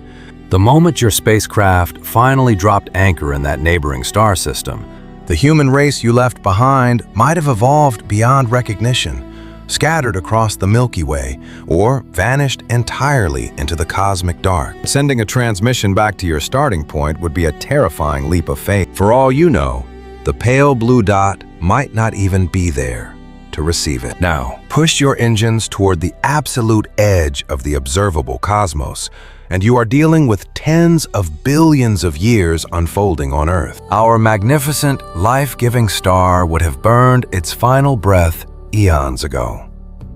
Roughly 5 billion years from today, it will balloon into a ravenous red giant, swallowing Mercury, incinerating Venus, and very likely devouring our world too. After shedding its fiery outer atmosphere, its core will violently crush inward, leaving behind a hyperdense white dwarf. From there, it faces a painstakingly slow plunge into absolute freezing temperatures spanning epochs. By the time you reached the cosmic horizon and peered through your viewport to find your ancient home, the stellar ghost of our once mighty sun would be nothing but a freezing, lightless phantom. It would be reduced to a charred ember, drifting blindly through the interstellar void. Should our planet somehow survive the apocalyptic inferno of the sun's death, it would endure as a glacial graveyard, locked in orbit around a stellar corpse. Stripped of its breathable air and completely devoid of a biological pulse,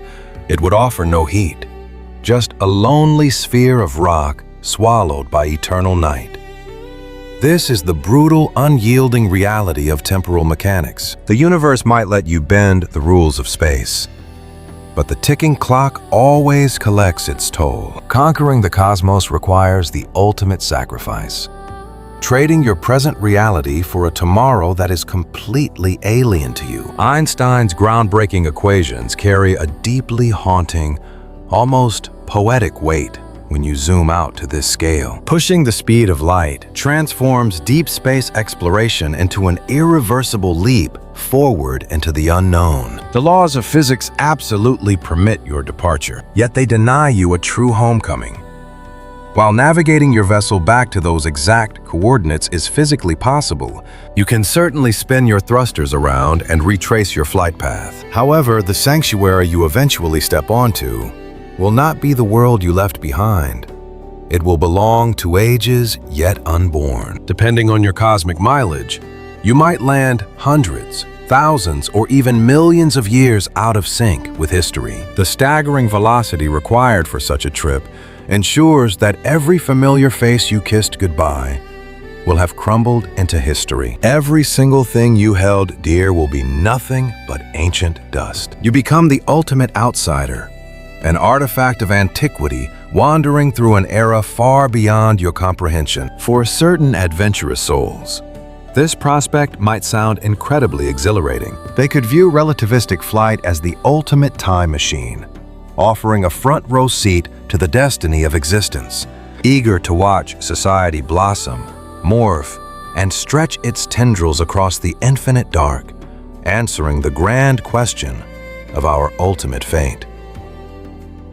Yet, for the vast majority of us, that trade-off is absolutely terrifying. We are deeply rooted creatures, desperate to remain anchored in the here and now, bound to the loved ones we cherish, and the societal rhythms that make sense to us. Scarcely anyone would willingly swap 60 years with their flesh and blood for a golden ticket to the cosmos, only to return to a timeline where their entire lineage has faded away. The emotional price tag is simply astronomical. Ultimately, conquering the massive gaps between stars births a chronological nightmare that is just as crippling. Because of this, when looking at our realistic roadmap as a civilization, any deep space voyages planned for the next few hundred years will be kept at strictly moderate paces, ensuring the chronological warp stays minimal. This keeps the temporal gap between the voyagers and mission control limited to mere years or decades, rather than stretching into an abyss of centuries. Have you ever wondered what it would take to truly sail between the stars? We are talking about hitting 10, 20, 30, or maybe even 40% of the cosmic speed limit, a pace brisk enough to visit neighboring suns before you grow old. Yet, it is still hopelessly slow for leaping across to entirely different galaxies. And this is not science fiction. It is cold, hard physics, validated by endless laboratory tests. Picture a highly precise atomic clock strapped inside a jet plane. It literally counts seconds slower than a grounded clock resting on the tarmac. Even microscopic matter whipped around in particle colliders survives noticeably longer than the exact same material just sitting completely still. The stretching of time is an absolute, undeniable reality. Imagine flooring your starship to 99% of the ultimate limit. After spending 60 years aboard, you would blast across 58.4 light-years of space. You could go sightseeing through hundreds of alien systems, dropping by giant stars like Deneb, Antares, and Betelgeuse with ease. But here is the tragic catch. Upon dropping anchor, more than 4 centuries would have completely vanished back on Earth. Every single soul you ever loved would be dust, and the culture you waved goodbye to would be entirely erased, morphed into an alien society you would not even begin to understand. You would effectively become a chrononaut, hopelessly stranded in the deep future with zero chance of returning to your past. This is the deeply bittersweet reality of pushing the universe's absolute speed limits. Sure, you can voyage much deeper into the dark than any earthbound calendar would normally permit, but the price tag is the total loss of your home world. You become totally unmoored from your own generation, And the closer you get to that maximum velocity, the wilder the math gets. Ramp the throttle up to 99.9%, and 6 decades inside your cabin translates to a staggering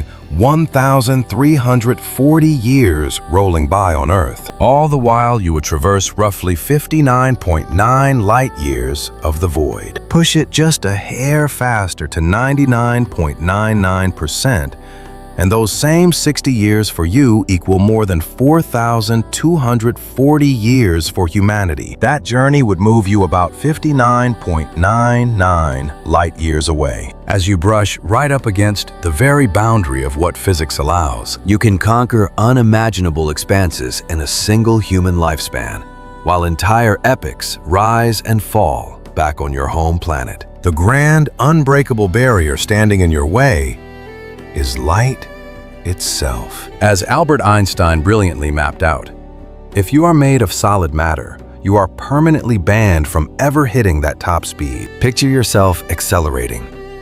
Your vessel gets incredibly heavy. Space itself squishes flat, and your ticking watch grinds to a crawl.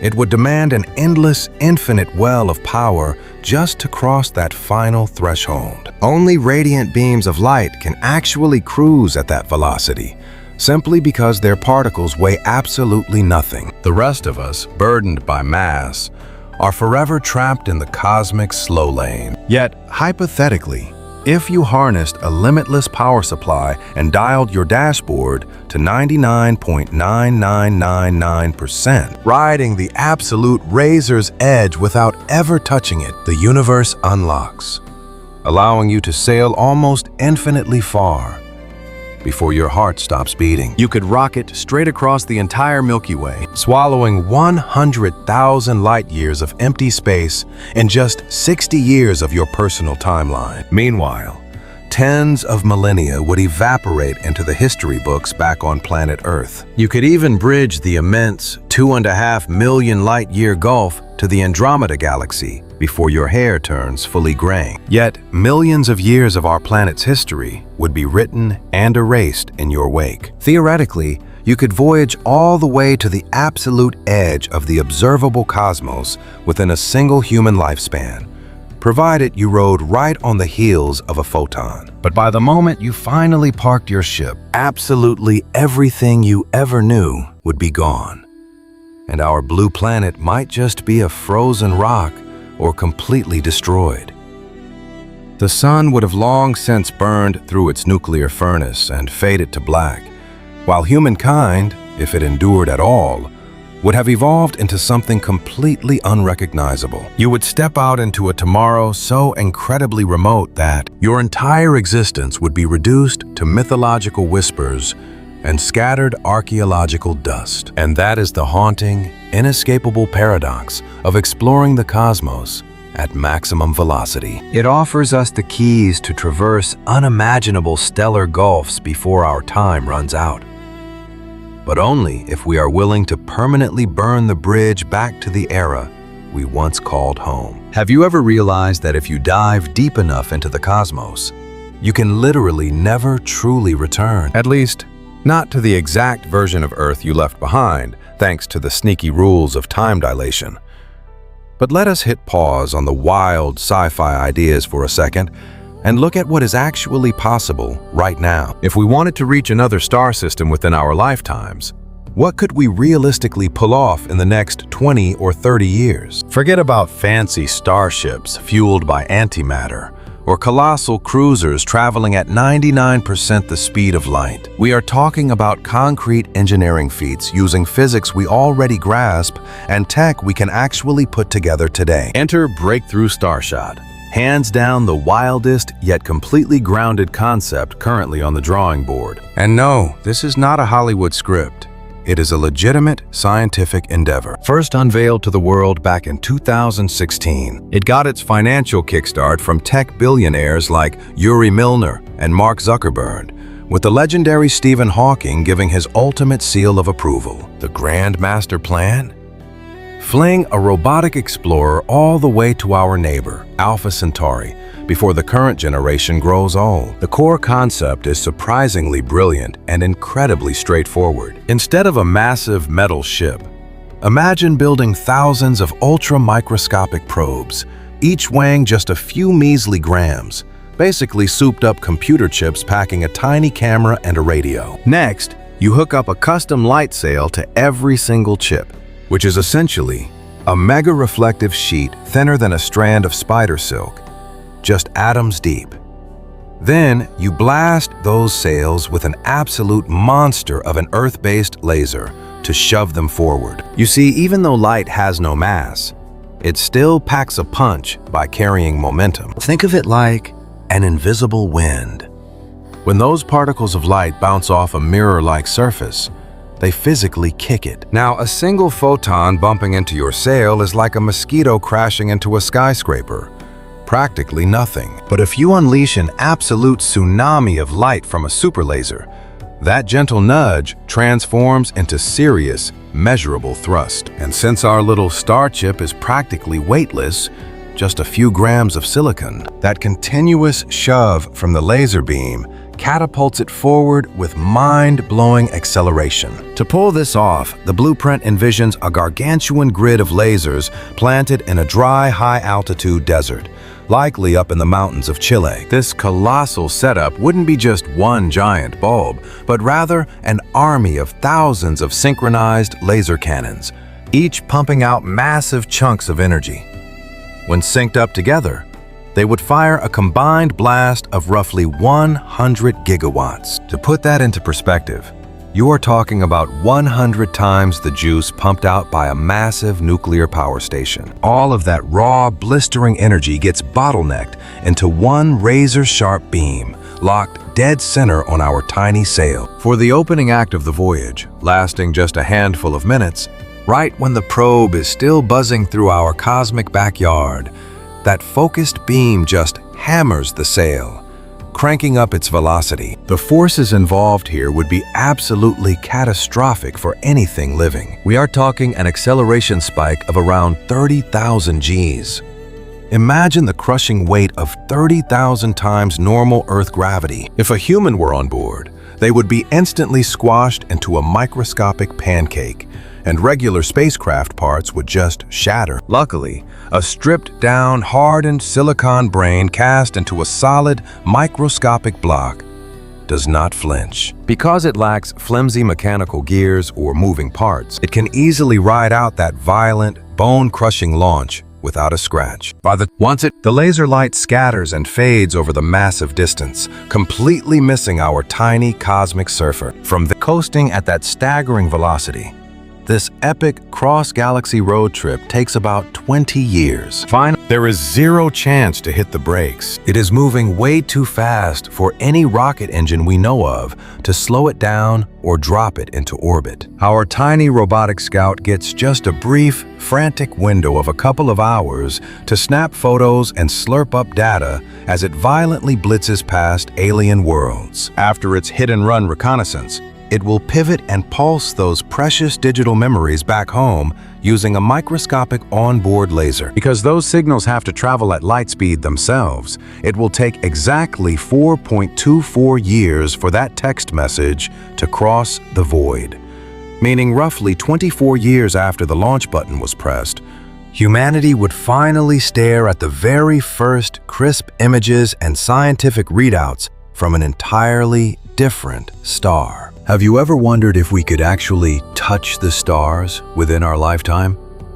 Well, this grand vision sounds like science fiction, but it is entirely within the realm of possibility. The laws of nature are fully on our side here, especially since we have already taken solar sails for a test drive out in the cosmic ocean, just like the Japanese Icaros mission did. Back in 2010, when it beautifully proved that riding on beams of light is a viable way to travel. Think of it like a sailboat catching the ocean breeze, except it was catching the sun's rays instead of artificial beams. The core concept remains identical. Our real roadblocks are purely mechanical, like constructing a massive array of ground-based lasers with unprecedented, mind-boggling strength and weaving a reflective canvas so gossamer thin yet incredibly vast, that it almost defies imagination. We also have to figure out how to keep that beam locked onto a target the size of a dinner plate as it rockets away at mind-numbing near-light velocities, while simultaneously preventing our delicate little ship from melting into pure plasma under that scorching, concentrated heat, not to mention crafting microchips tough enough to withstand neck-snapping G-forces and the brutal, invisible storms of cosmic radiation. Sure, these hurdles are towering, but they do not break any fundamental rules of the universe. They are simply puzzles of human ingenuity. And as history shows, if we throw enough brilliance, funding, and decades of sweat at a technical puzzle, we eventually crack it. That is exactly what the folks over at Breakthrough Starshot have been grinding away at since 2016. The journey is definitely a slow burn, with the team currently buried deep in the laboratory phase, carefully analyzing strange new fabrics, mapping out complex optical arrays, and crunching massive amounts of data through computer models. We are not bending metal just yet, meaning there are no physical starships sitting in a clean room somewhere waiting for launch. Even the sprawling grid of light projectors remains entirely on the drawing board. If we look through rose-colored glasses, we might see our first gleaming sail catch the light sometime in the 2040s or 2050s. If we play it safe, we are probably looking at the tail end of this century, or perhaps even a bit further down the road. Yet the grand takeaway here is that this breathtaking leap into the unknown can actually happen. Before 50 years pass us by, humanity might just touch an alien sun. We are not talking about sending astronauts, of course, but rather a fleet of miniature, butterfly-sized robots, tipping the scales at just a few paper clips. Still, it would stand as our crowning achievement, the very first earthly creation to bridge the terrifying void between constellations before a single generation grows old. That is a monumentally awe-inspiring step for our species, but it brings us to a harsh, sobering reality check. These robotic explorers are incredibly minuscule, barely weighing anything at all. They certainly cannot harbor a living, breathing crew. They are essentially just a flying microchip clutching a tiny lens and a radio antenna. Their sole destiny is to blast past their target in a fleeting, one-way sprint. They will snap some dizzying photos, beam that precious telemetry back to Earth, and vanish into the dark. There will be no touching down, no wandering around craters, and definitely no bringing alien rocks home. And it goes without saying, putting people aboard is completely off the table. If we ever want to ferry a person across the galactic sea, we would need a colossal ark equipped with artificial biospheres, thick armor against the sun's wrath, a lifetime supply of provisions, advanced hydroponics, recycling plants, and comfortable cabins, plus heavy-duty gym setups to stop our astronauts' bones and muscles from dissolving in the weightlessness of the void, fully stocked pharmacies, sprawling sensor banks, stellar compasses, and massive onboard reactors, basically ripping an entire small city from Earth and engineering it to sustain life for decades inside the cold, unforgiving vacuum of the cosmos. You are now dreaming up a monolithic vessel tipping the scales at thousands of pounds, instead of a fleeting featherweight chip. And pushing a gigantic metal beast to 20% the speed of light is a radically different challenge than nudging a speck of dust. Think of it like pushing a boulder compared to blowing a dandelion seed. The power you need multiplies exactly as the weight goes up. If your cosmic ship is 1,000,000 times bulkier, it violently demands 1,000,000 times the amount of sheer thrust just to keep pace with that little probe. If it requires 100 gigawatts of blinding light just to flick a tiny wafer across the void, hurling a heavily loaded crew cabin would drain roughly 10 to the 17th watts, or 100,000 trillion watts of raw power. To put that in perspective, that is roughly 100,000 times the combined electrical output of our entire civilization right now. It is an astronomical, impossible pipe dream. But even if we somehow tapped into the heart of a star to get that juice, we hit another massive wall. Just like a flashlight beam scattering into the dark night, the sheer force of our photon stream fades drastically the deeper it plunges into the abyss. Move twice as far away, and that concentrated power plummets to just 25% of its original strength. Push out 3 times further, and you are left with a mere 1/9 of that initial energy. Once that focused light expands outward to strike a probe just a couple of light seconds deep into the void, the beam has already scattered across a massive expanse. Because of this natural spreading effect, the vast majority of that crucial pushing power washes completely past our solar sail. Sure, we could try to tighten up that optical spread by engineering much wider emitter lenses, or by shrinking the light waves themselves.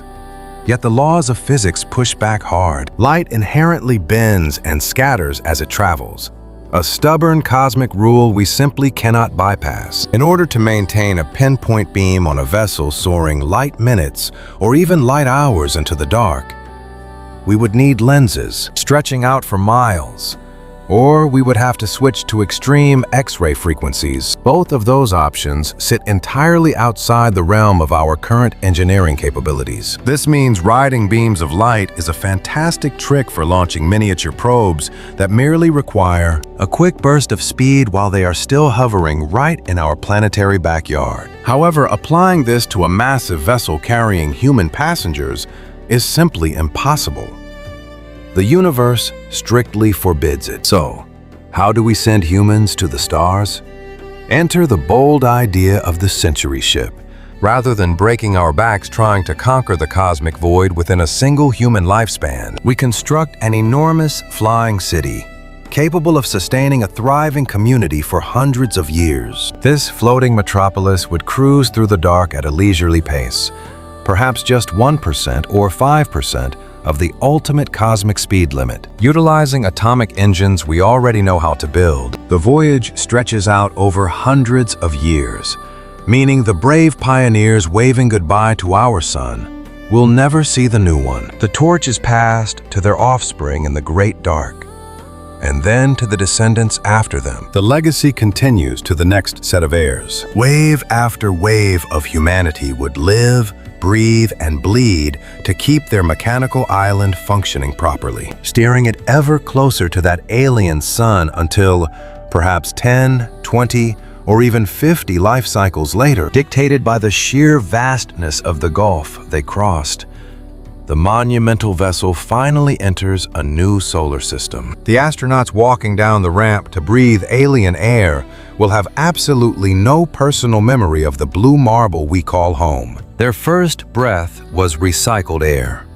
Their parents were children of the void as well. Even their ancestors, dating back centuries, knew nothing but the humming engines of their interstellar ark. To them, our entire vibrant planet is nothing more than a bedtime fairy tale, a legendary paradise from which their ancient forefathers fled. Imprisoned safely within a synthetic bubble, their complete reality has been engineered.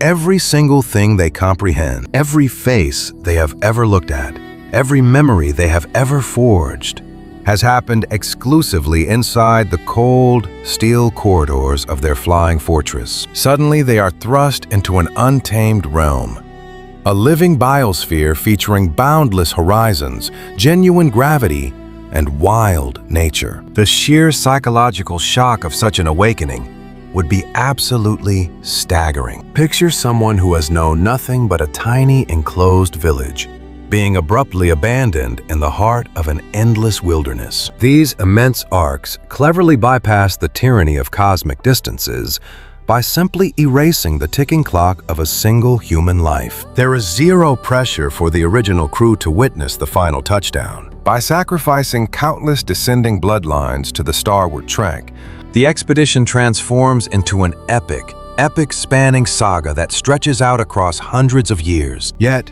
creating a self-contained universe floating through the dark brings its own terrifying hurdles. The most immediate threat lies deep within our DNA. If the passenger count is not massive enough to maintain a healthy gene pool, biological catastrophe is inevitable. Breeding within a closed loop skyrockets the chances of severe hereditary defects taking over. Dangerous mutations, typically diluted in a planetary society, suddenly run rampant through a confined group of lonely star travelers. With each passing cycle of birth and death, these biological errors multiply and stack upon one another. Once the vessel finally glides into orbit around that promised star, imagine setting sail for the stars, only to realize your descendants might face shrinking gene pools, plunging birth rates, and relentless illnesses, alongside severely shortened lifespans and deteriorating mental capacities. This invisible biological trap is one of the most terrifying hurdles of deep space exploration. Looking back at our own history,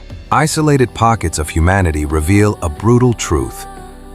Whenever a community drops below a couple hundred members, a devastating genetic bottleneck is virtually guaranteed. If we ever launch an interstellar arc destined to drift through the cosmic void for hundreds of years, it would require a baseline crew of 500 to 1,000 Voyagers just to keep the human genome healthy. In fact, modern research hints that the true magic number might actually be several thousand spacefarers. And forget about those sci-fi cryogenic pods where everyone just naps the entire trip. We are talking about a bustling, awake community having families, where a continuous stream of new generations steps up to take the helm. To survive, that gene pool must be incredibly wide, so that finding a partner does not mean accidentally pairing up with a relative. You would have to design strict societal rules to monitor family trees and permanently eliminate the risk of inbreeding. Naturally, this turns our hypothetical cosmic vessel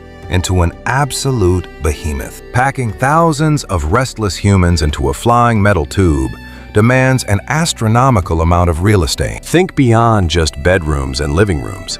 You need expansive gathering spaces and operational hubs, sprawling indoor farms, high-tech plumbing networks to purify every drop of moisture, and heavy-duty sanitation zones, along with colossal energy reactors, repair garages, state-of-the-art hospitals, classrooms, and parks to keep everyone sane. In essence, you are trying to launch an entire self-sufficient metropolis into the dark abyss, completely cut off from Earth. Picture the Stanford Torus, a brilliant concept sketched out back in the 1970s as the perfect visual comparison.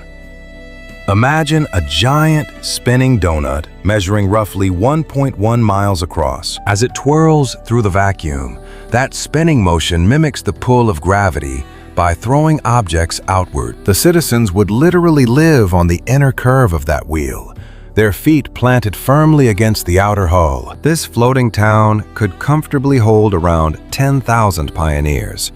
But the sheer scale of it is mind-bending. We are talking about millions of tons of steel and glass, and that is just the neighborhood itself. You still have to strap on engines powerful enough to push it to a few percent of the speed of light, and somehow slam on the brakes once you reach a new star. Plus, you must invent a battery that never runs dry over hundreds of years. And do not forget an impenetrable armor to deflect the relentless barrage of deep space radiation. It is an absolute mechanical nightmare. But the true beast lurking in the shadows is keeping people breathing. A deep space arc requires an absolutely flawless, closed-loop ecosystem where every single atom gets reused. Every breath of air, every drop of sweat, and every scrap of organic matter must be repurposed. Because no one is delivering care packages out here. That flying world must stand entirely on its own 2 feet for centuries on end. Humanity has absolutely zero experience creating a perfectly sealed bubble that can endure that kind of marathon without cheating. Sure, our International Space Station wrings out sweat to make drinking water, but it only survives because cargo rockets bring fresh goodies from home constantly. Groceries, replacement gears, and fresh tools are essentially express shipped to low Earth orbit multiple times a year. Out in the solar wilderness, our generation ship is entirely isolated, meaning farming is a matter of life or death. The crew must cultivate vast crops, manage livestock, and literally manufacture every single calorie right there on the deck. Those onboard gardens carry the heavy burden of exhaling enough oxygen to keep lungs pumping, while also acting as an endless buffet. Meanwhile, the darker side of biology, the exhaled carbon dioxide, the liquid waste, the solid fertilizer, and the rotting stems has to be magically transformed right back into rich soil for tomorrow's harvest. This cycle must be an airtight Ouroboros.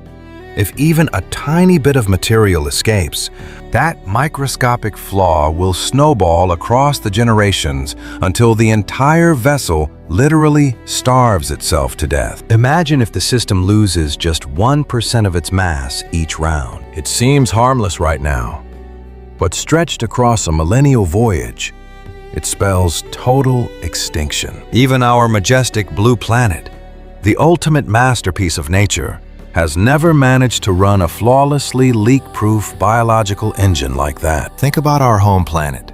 It is constantly breathing, trading resources back and forth with its surroundings in an endless dance of give and take. So, here is the million-dollar question. Could human beings ever engineer a perfectly sealed, self-sustaining bubble capable of surviving for hundreds of years out in the cosmic ocean? Honestly, the jury is still out. We have tried running miniature versions of this concept right here on Earth. Take the Biosphere 2 project, for example.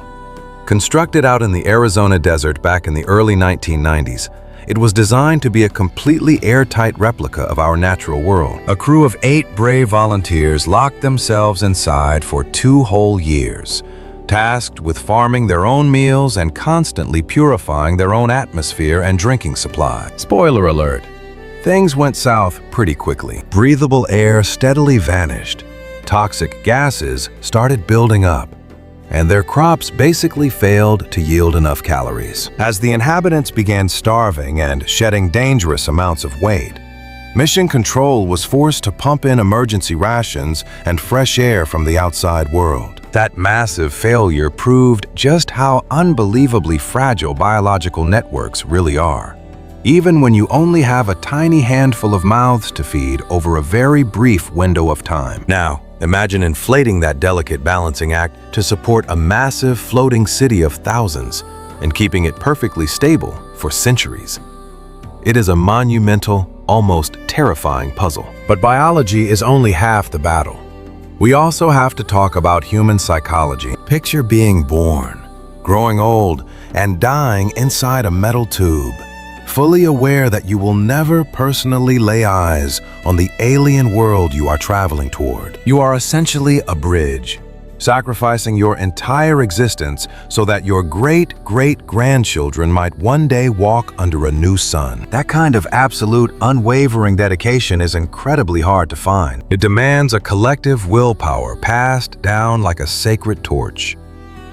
But what if that flame flickers and the crew simply stops believing in the dream? Imagine a rebellious faction rising up, refusing to dedicate their one and only life to a distant, invisible speck of light. They might demand to spin the vessel around and head home, or try to pitch a tent on the nearest barren rock just to get out of the void.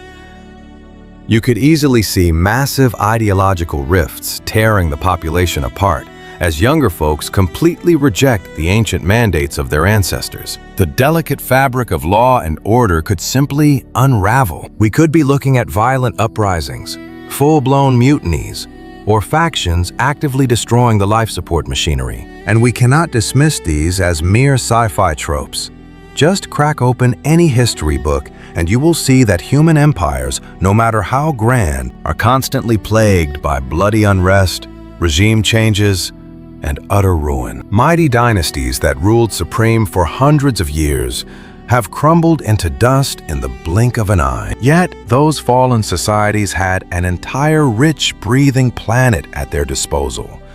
Endless oceans to cross, vast territories to flee to, and endless resources to tap into. An interstellar arc cruising through the dark abyss offers absolutely none of those luxuries. It is essentially a microscopic, hyper-concentrated tribe trapped inside a flying tin can, entirely swallowed by an infinite, unforgiving vacuum. The moment that fragile sense of community shatters and the weapons are drawn, there are no borders to cross for asylum, no cavalry coming over the hill, and absolutely zero chance of a cosmic rescue party. Ultimately, the entire grand voyage might come crashing down, not because a thruster misfired or a computer glitched, but simply because of our own flawed nature.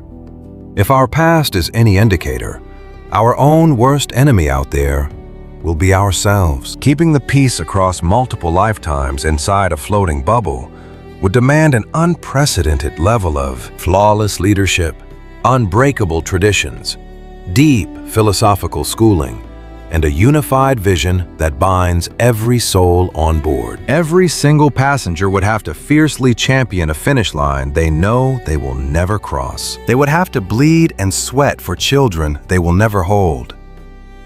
Honestly, that might just be an impossible ask for the human heart. Let us shift gears and look at the sheer physics of moving this beast. To push an arc to just 1% of the cosmic speed limit, you are talking about mind-bending amounts of raw power. When you are trying to shove a megastructure tipping the scales at tens of thousands of tons across the galaxy, ramping it up to incredible speeds, and then slamming on the cosmic brakes later on, burns through an astronomical amount of propellant. We are talking oceans of fuel. Our standard everyday chemical rockets would not even make a dent in a journey like this. Now, as we touched on previously in our cosmic deep dive, splitting atoms via nuclear fission is a technical possibility, but you would be dragging along a colossal, highly radioactive engine loaded with mountains of uranium or plutonium. To keep your passengers from getting irradiated, you would have to wrap their living quarters in impossibly thick protective armor. And of course, bolting on all that dense shielding just creates a heavier ship, which brings us right back to square one with our weight problem. Smashing atoms together with nuclear fusion is the holy grail that would solve this.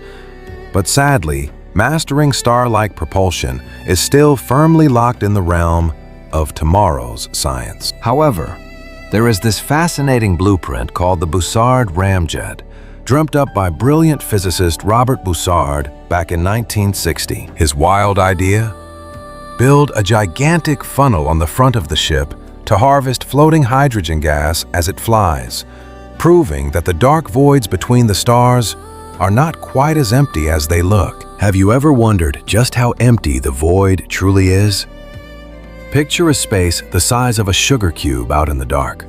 On average, it holds just one single lonely hydrogen atom. That is a mind-boggling level of nothingness. Yet, if you soar through that emptiness at blistering speeds, casting a giant invisible net, you can actually harvest a massive stockpile of that cosmic gas. What do you do with it? You feed it straight into a stellar engine, sparking powerful atomic reactions. This miniature star inside your ship generates immense energy, pushing your vessel faster and faster into the deep unknown. And here is the brilliant part. The faster you fly, the more cosmic fuel you swallow up every single second. A bigger feast of hydrogen triggers an even bigger burst of explosive energy. That surging power creates incredible thrust, sending your speedometer completely off the charts. Theoretically, this magnificent engine, known as a Bussard ramjet, could keep speeding up endlessly without lugging heavy fuel tanks along for the ride. It literally drinks from the universe as it goes, which sounds like poetry in motion, but reality throws a few massive wrenches into the gears. Hurdle number 1. You have to actually catch that scattered cosmic dust. To gather enough material while cruising, your invisible net would have to be mind-blowingly gigantic, stretching across thousands of miles of open space. You would essentially cast a colossal magnetic web to drag those scattered atoms right into your engine's mouth. However, conjuring up a force field of that planetary scale and keeping it intensely powerful demands an astronomical amount of electricity. In fact,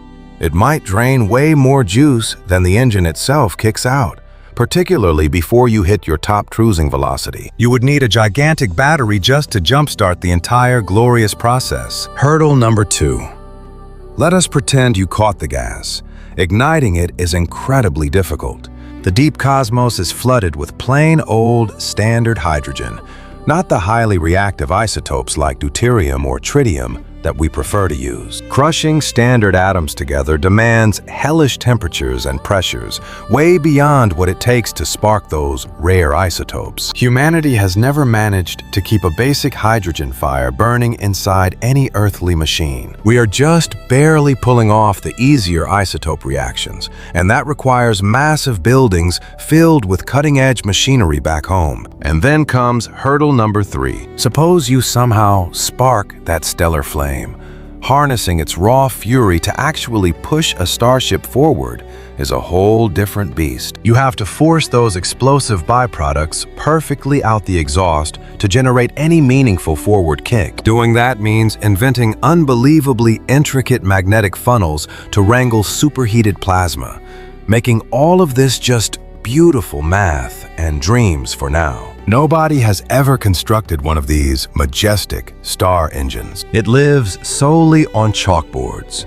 A brilliant fantasy that only becomes real if we conquer massive roadblocks in plasma behavior, magnetic forces, and the physics of artificial stars. We are definitely not going to assemble one in the next 40 or 50 years. Honestly, it might even be totally out of reach for the next 100 years. This brings us back to those massive flying cities, generation ships, where the physics check out, but building one is a logistical nightmare. They demand scientific marvels we have not invented yet, along with strange societal rules we have never dared to try, and a multi-generational leap of faith that might just break the bounds of human psychology. It remains a potential ticket to the stars, but it is going to be one bumpy, intensely complicated ride. But what if we could cheat time itself? Enter the chilling science of suspended animation. Imagine plunging an astronaut into a deep, icy slumber, hitting the pause button on their heartbeat, their aging, and every single bodily function, and then thawing them out safely hundreds of years down the line.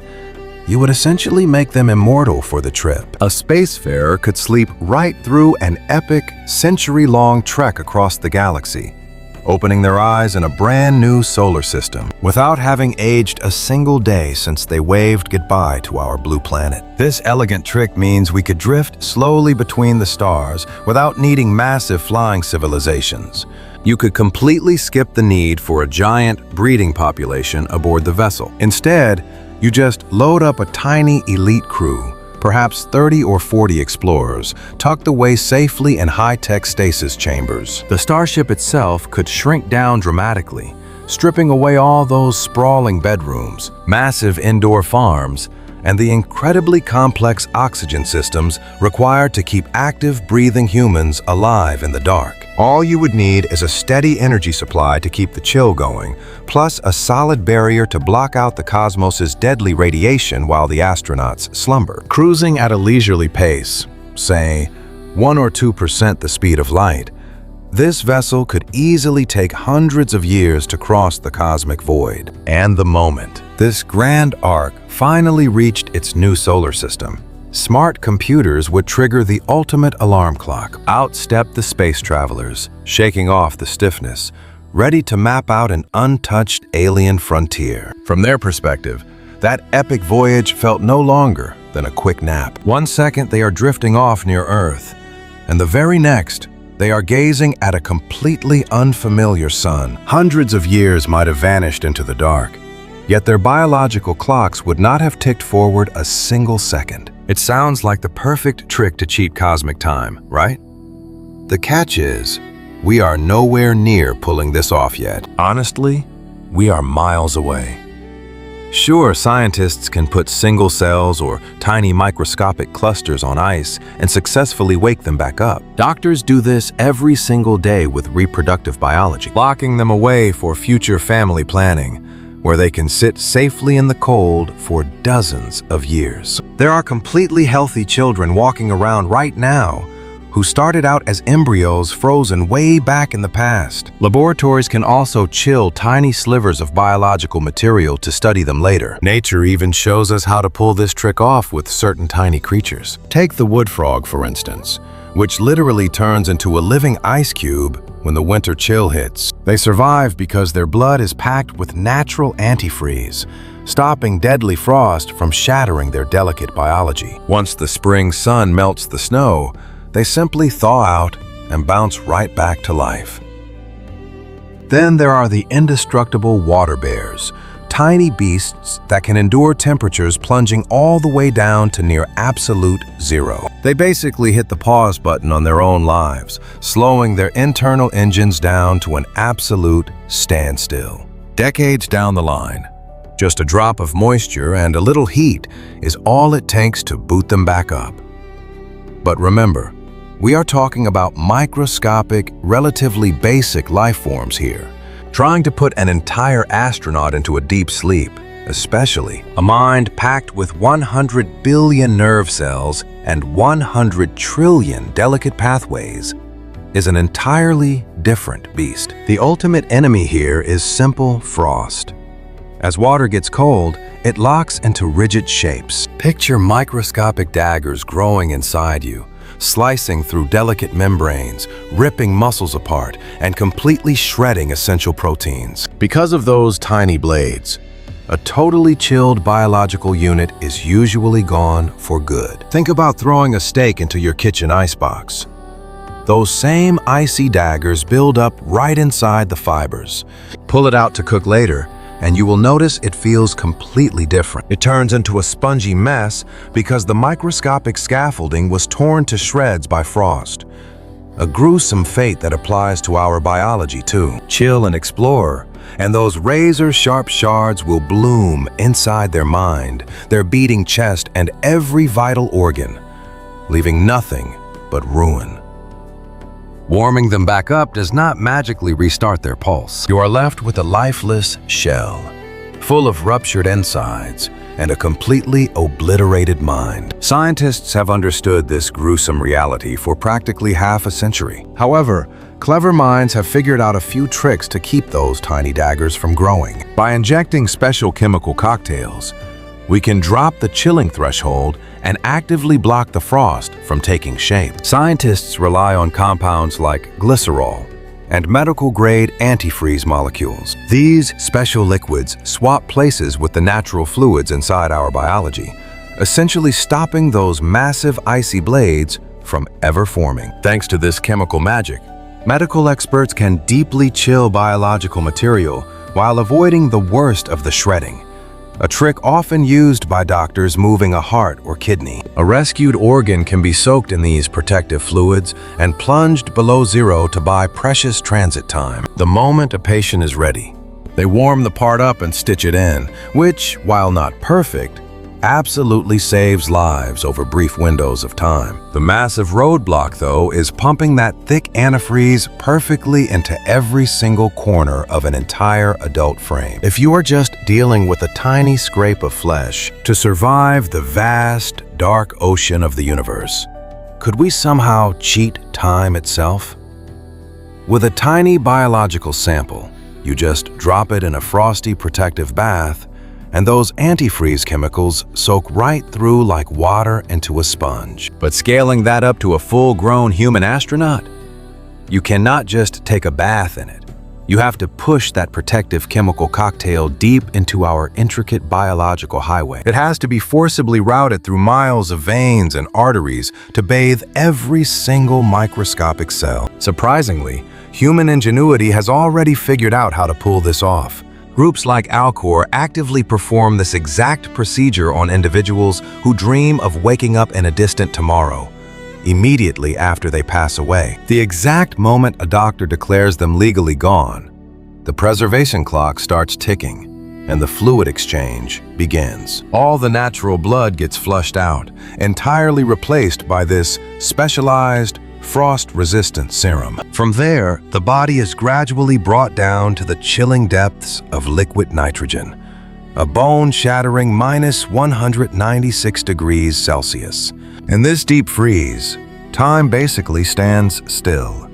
Molecular degradation halts entirely, locking the flesh in a permanent cosmic pause. In theory, a person could remain suspended like this until the sun burns out. The grand vision is that brilliant minds of tomorrow might eventually figure out how to thaw them out, fix whatever broke, and spark them back to life. Right now, this sounds more like a sci-fi blockbuster than a medical textbook. Yet, it hinges on one massive assumption.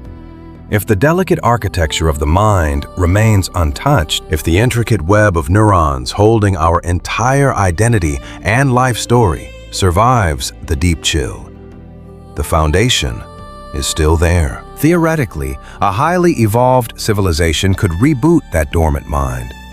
However, we hit a massive biological roadblock. Every single person resting in these frosty time capsules has already crossed the threshold of mortality. Whether claimed by illness, trauma, or the march of time, their minds suffered profound cellular deterioration long before the ice took hold. They endured a suffocating silence, without life-giving oxygen for a terrifyingly long period. Our brain matter is as fragile as a dying star when cut off from its breath. Just 5 short minutes in the dark, and those vital cerebral circuits begin shutting down permanently.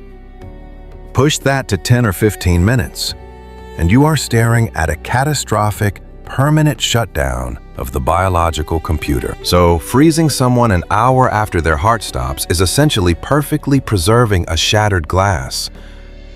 The wreckage is already complete. Will humanity ever build tools advanced enough to reassemble those shattered pieces? Perhaps.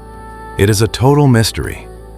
What is not a mystery, however, is the violent toll the extreme cold takes on flesh. Despite our best chemical shields, tiny, razor-sharp ice crystals inevitably form. Microscopic structures burst like overinflated balloons, while essential proteins literally unravel in the deep chill. The moment you try to warm everything back up to room temperature, the landscape is forever altered, scarred by injuries ranging from microscopic cracks to widespread cellular devastation. If this ultimate gamble on immortality is ever going to pay off, 2 monumental milestones must be reached. Number 1, the icy suspension must perfectly protect the core blueprint of the mind, leaving enough scaffolding so that a person's unique essence and past can be seamlessly rebuilt. Number 2, our descendants must invent miraculous medicine capable of fixing both what killed the patient and the devastating frostbite from their icy slumber. Right now, both of those hurdles feel as distant as the farthest galaxies. We have absolutely no earthly idea where the point of no return actually lies for a frozen mind. And we certainly cannot predict tomorrow's science. It is a desperate bet, fueled entirely by blind faith and dreaming. However, if we want to build generation ships and sail across the cosmic ocean to neighboring star systems, the rules of the game shift entirely. We cannot rely on putting corpses on ice and hoping for a miracle on the other side. Our cosmic ambition requires putting perfectly healthy, breathing explorers to sleep, then waking them up light years away without a single scratch. Humanity has zero track record of pulling this off. No warm-blooded creature has ever survived this kind of deep freeze, though scientists have certainly thrown everything at the wall. Back in the 1950s and 60s, daring researchers plunged domestic pets into extreme cold, dragging them far below the freezing point before trying to thaw them out. But every single attempt ended in total failure. The crystalline frost ripped their tissues apart. Pulses vanished, breath failed, and the neurological monitors went entirely flat. Modern science has nudged the needle just a little bit with tiny lab-grown subjects. Biologists have managed to chill rodents right to the razor's edge of a hard freeze, brought human hearts to a complete standstill, plunged their bodies into profound, chilling slumbers for several hours, and then miraculously brought them back from the brink. Yet, that is a far cry from turning an astronaut into a human popsicle. Their core heat simply plummets to a hair above the freezing mark, hovering right around 0 degrees Celsius, without ever crossing that critical threshold. 0 ice crystals take shape inside the veins. What we are looking at is merely hitting the biological pause button, rather than locking someone away in deep cosmic freeze. Plus, this medical magic only holds up for a matter of hours, which is useless for the sweeping decades or centuries needed for deep space drifting. Genuine cryogenic stasis. The kind where a body is chilled down to the blistering cold of liquid nitrogen and left dormant for an eternity, remains an unsolved puzzle.